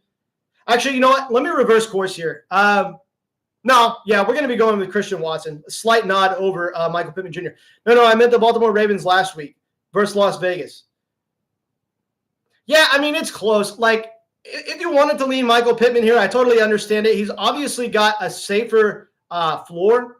With all these players you've been right about, how are your best ball? My best ball teams are absolutely crushing. So I am in 203 best ball leagues that are the typical tournament style. I drafted 226 best ball teams altogether, but some of them are eliminator teams, so I'm not counting those. And some of them are marathon teams. So, you know, in the marathon, you don't like advance like the typical tournament style. So I have 203 teams that are the typical tournament style where, you advance weeks 1 through 14, and then you play weeks 15, 16, and 17 as a tournament. And in those 203 leagues, 71 out of my 203 teams are advancing right now, which is a very crazy advance rate. So I am absolutely crushing it in best ball right now. I can see the Panthers moving the ball more efficiently. Yeah, I mean, Jay Moore, I totally get that. I agree. I think that Andy Dalton will turn this offense around to a degree. But, like, if you look at the rest of the offense, they're bad, right? I mean, like, they've obviously – well, okay, I say they're bad, but they have some wide receiving talent. You know, they have Xavier Legette, who I think could break out and be a wide receiver. A wide receiver 1, maybe a low-end wide receiver 1, high-end wide receiver 2 someday in the NFL. But I don't know if his rookie season is going to be his year. We've got an old Adam Thielen. Deontay Johnson is a very overhyped fantasy wide receiver. I mean, I just don't think they have a true wide receiver 1. And so while they have depth at the wide receiver position, they don't have a truly elite wide receiver 1 to carry the offense. The offensive line has been bad. And, yeah, I'm just not big on the Panthers altogether, even with what will be an upgrade at the quarterback position in Andy Dalton. Yeah, Andre, I'm tearing it up right now. I'm going to win some money this year for sure. JK carrying my best ball teams right now. I had so much Kupp, so much Debo, so much Mixon, way too much Kincaid. I wouldn't worry about Kincaid. I still think that Kincaid's going to bounce back. I don't think that having too many shares of Dalton Kincaid is all that bad right now. I think that Dalton Kincaid is going to bounce back. And when it comes to Debo and Kupp, you still have 2 wide receivers that have top 5 overall wide receiver upside when they come back. It's not like Kupp and Debo are out for the season. So while they are going to be missing some time, if you could sneak some of those teams into the playoffs, keep in mind that in best ball, sometimes you have an advantage when you sneak one of those goofy teams into the playoffs that haven't produced all year because of injuries, because, you know, you're one of the only teams in the field that might have the combination of Kupp and Debo. If your team makes it to, like, say you're able to sneak a team with Kupp and Debo into round 17, there's probably not going to be a lot of teams in round 17 with that unique combination of players because of the fact that they've been hurt. So it gives you a very unique build going into the final week of the season with 2 players that have a very high ceiling. Frosty, what's up? Welcome to the chat, my friend. I hope you're subscribed to the channel. It's good to see you. Trade Nico, Kenneth Walker, and Chubb for Tyreek, Derrick Henry, Pittman Jr. I already have CeeDee Lamb. Trade Nico, Kenneth Walker, and Chubb for Tyreek, Derrick Henry, and Pittman Jr. Well, Tyreek Hill is obviously by far and away the best player in this trade, but how long is Tua going to be out? Because, you know, you're getting a potential like downgrade for Tyreek Hill for a while with Tua being out. That being said, Tyreek is by far and away the best player in this trade. Derrick Henry at least has touchdown upside despite the fact that he's lost explosiveness. And so, yeah, it's very, very close. Honestly, this is, I don't know. This is a toss-up. It's so close that I'm really not 100% sure. Yeah. Bro, I remember you told me to trade Debo for Rice because of Debo's injury risk, and a week later, Debo got hurt. Debo, like, the problem with Debo Samuel, and, like, this is the problem with any player in fantasy that gets used in multiple facets of the game. Like, when you're a pseudo, like, combination running back wide receiver, you end up getting so much volume that you just get hurt. It's what's happened to Christian McCaffrey over the years. It's what happens to Cooper Kupp. He's just utilized so much in the offense in so many different ways. and he's just constantly touching the ball. So while it's elite for fantasy while you're on the field, it almost always inevitably leads to injuries. Christ says, what is Josh Jacobs' outlook what is Josh Jacobs' outlook with versus without Love? Good question, my friend. I think that Josh Jacobs is going to smash either way. I mean, if you look at this offense, Josh Jacobs comes out in his first week without Jordan Love and has 32 carries. 32 carries. This dude is absolutely handling the ball so much. And given the fact that he could be elite without Jordan Love, based on the opportunity share and the snap share that he's getting in the offense, I think he's a great play with or without Jordan Love. I think that with Jordan Love, he gives you a higher overall ceiling, though, because the overall efficiency of the offense is just going to be so damn good with a healthy Jordan Love that I think Josh Jacobs' upside is still going to be exponentially higher. And I think that with a healthy Jordan Love, Josh Jacobs could easily be the running back one in fantasy. That Kupp injury completely ruined my 16-team league. Oh, my gosh. If you're in a 16-team league with Cooper Kupp, you are in a world of hurt because, like, he's a player that, like, can literally carry your team in an 8-man league. He's that polarizing. But in a 14-team league, he obviously has value that goes through the roof. So it's absolutely brutal. The offense runs through Jacobs. Yeah, the offense does run through Jacobs. And even when Jordan Love comes back, he's still going to be getting 20-plus carries a game in what's a very, very good offense. Appreciate you guys. I'm starting Rice and Worthy in the 16-team league now. Rice and Worthy. Oh, I mean, if it's a 16-team league, yeah. Charbonnet over – oh, my God, Andre, yes, by far. We are definitely going to be starting Zach Charbonnet over Jerome Ford with ease. All right, guys, we are 2 hours into the live stream. I'm probably going to cut out pretty soon, not quite yet. If I start getting more super chats, I'll probably stick around a little bit longer. But as it stands right now, I'm probably going to be on here for a few more minutes. So I got to say, I'm probably taking my final questions now. So if you want to super chat to help support the channel, go ahead and for sure get your question answered before the video is over. And I will give you a much more thorough answer on whatever it is that you ask, as long as you super chat. And so I'm going to be taking my final questions right now, unless I start getting blown up with super chats, in which case I will stay on a little bit longer. Does CD get 87 yards tomorrow? I'm going to go under here. I mean, obviously you have a wide receiver that's going to be getting all the targets in the offense. Ever, appreciate you. Mexican pesos too. Man, I wish I was good at like converting currency. Like I remember I went to Mexico and like I was paying for pesos. This was back in like 2018 and I had no idea what the hell was going on. I don't know if I got ripped off or paid like a good amount for my meal and my beer that I had in Mexico. But man, I remember paying in pesos and just being so confused. Whatever that super chat is worth, I have no idea what it is, but I very much appreciate it. And thank you very much for your support and being part of the channel, my man. And yeah, Andre, to answer your question about CD Lamb, I don't know. I just don't like the matchup, right? Going up against the Ravens, it could end up being a defensive game. It's got shootout potential as well, right? I could see the game going one way or the other pretty easily, but I think it's more likely that it's a defensive type of game. So we are probably going to go under on CD Lamb, 87 yards. Appreciate you guys and all the questions.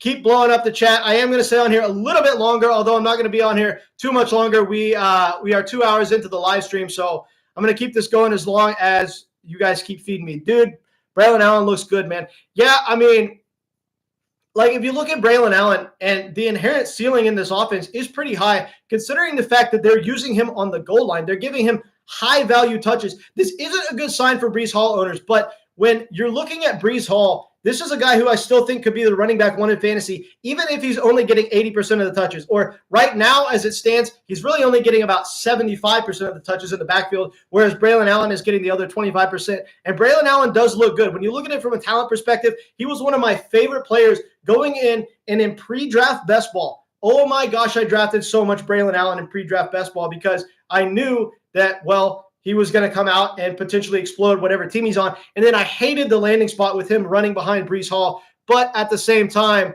you know, like he's being used in a goal line role in this offense, and it could be one of the best offenses in the NFL. You need CD to do more than 87.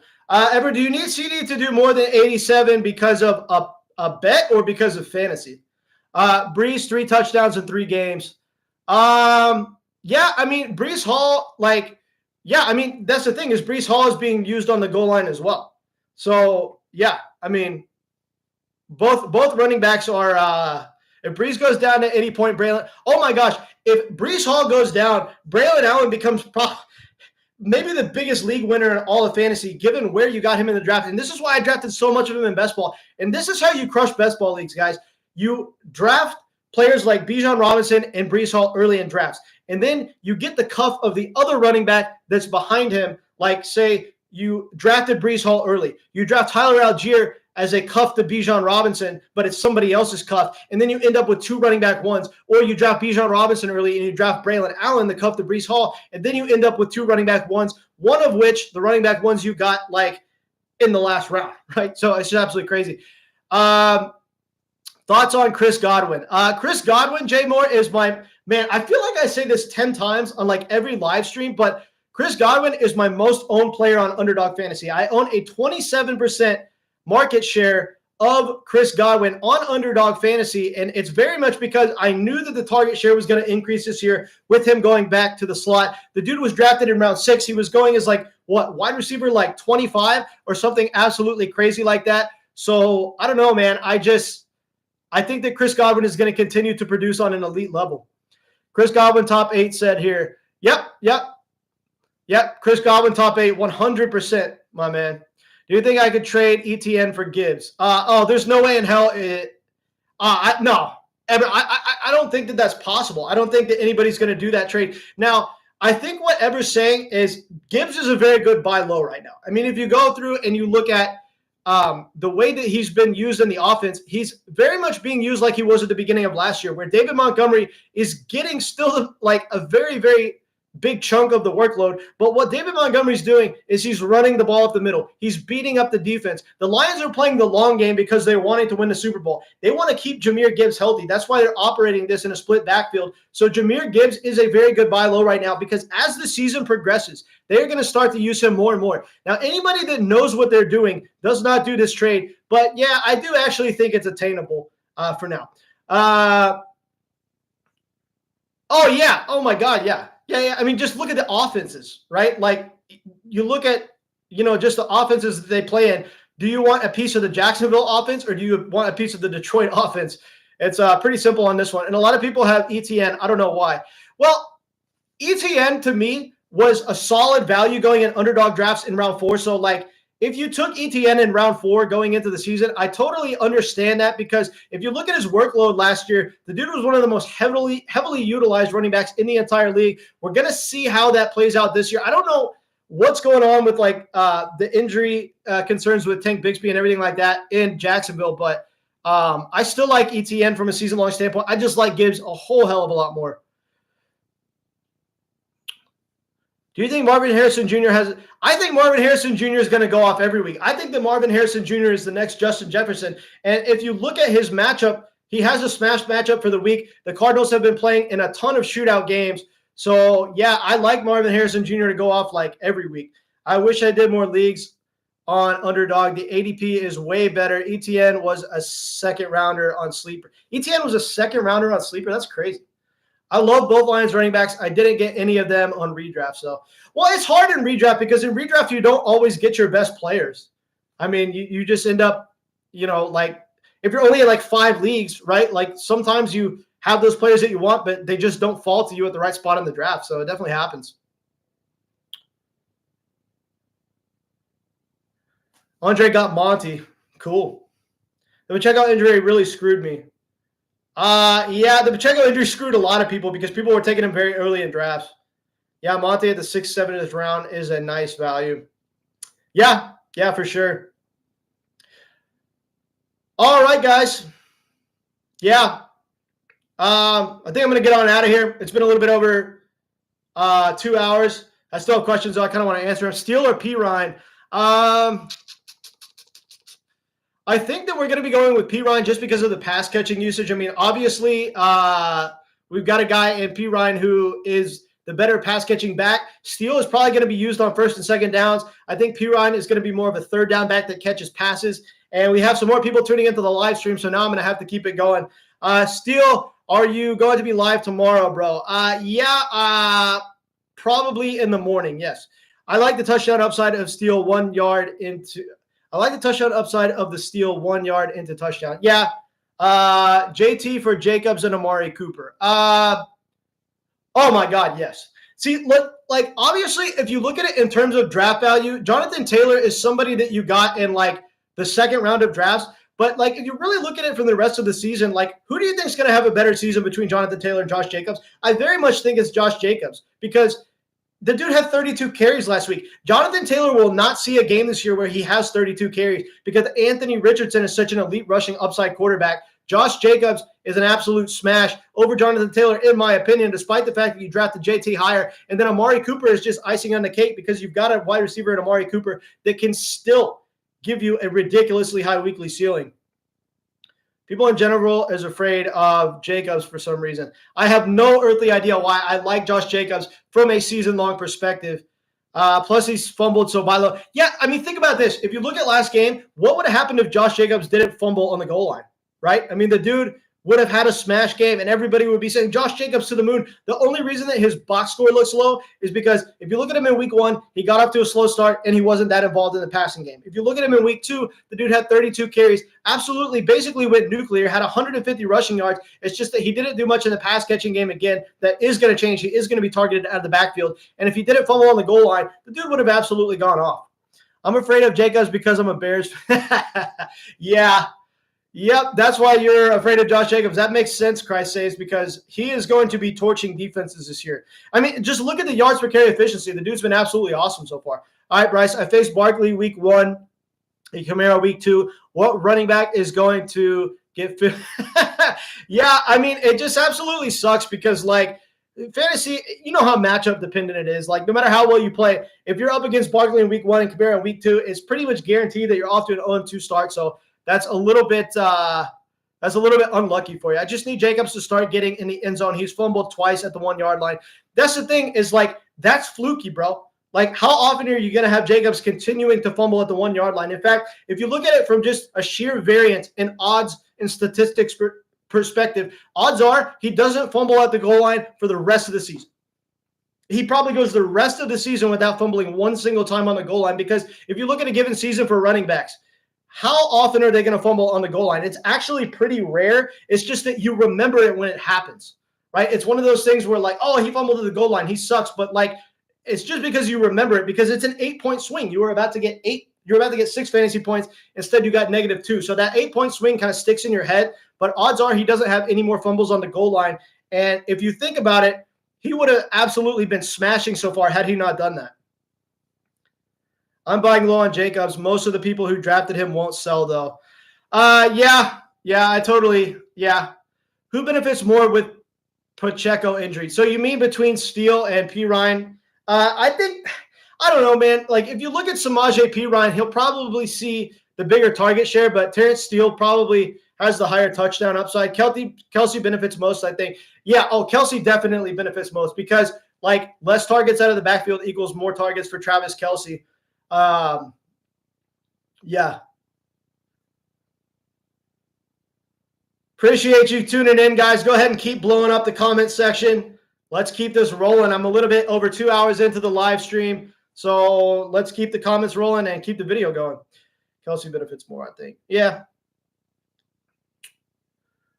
If you're in here already and you haven't subscribed to the channel, make sure to subscribe to the channel. Also, make sure that you hit the like button on the video. It's tremendously important for me getting this video out to as many people as possible. We have some more of you rolling in. Like to see it. Ask away with your fantasy football questions in the live stream. At this rate, I'm going to be live streaming until we kick off tomorrow morning. Probably won't go to sleep. And, yeah, if we can keep this going.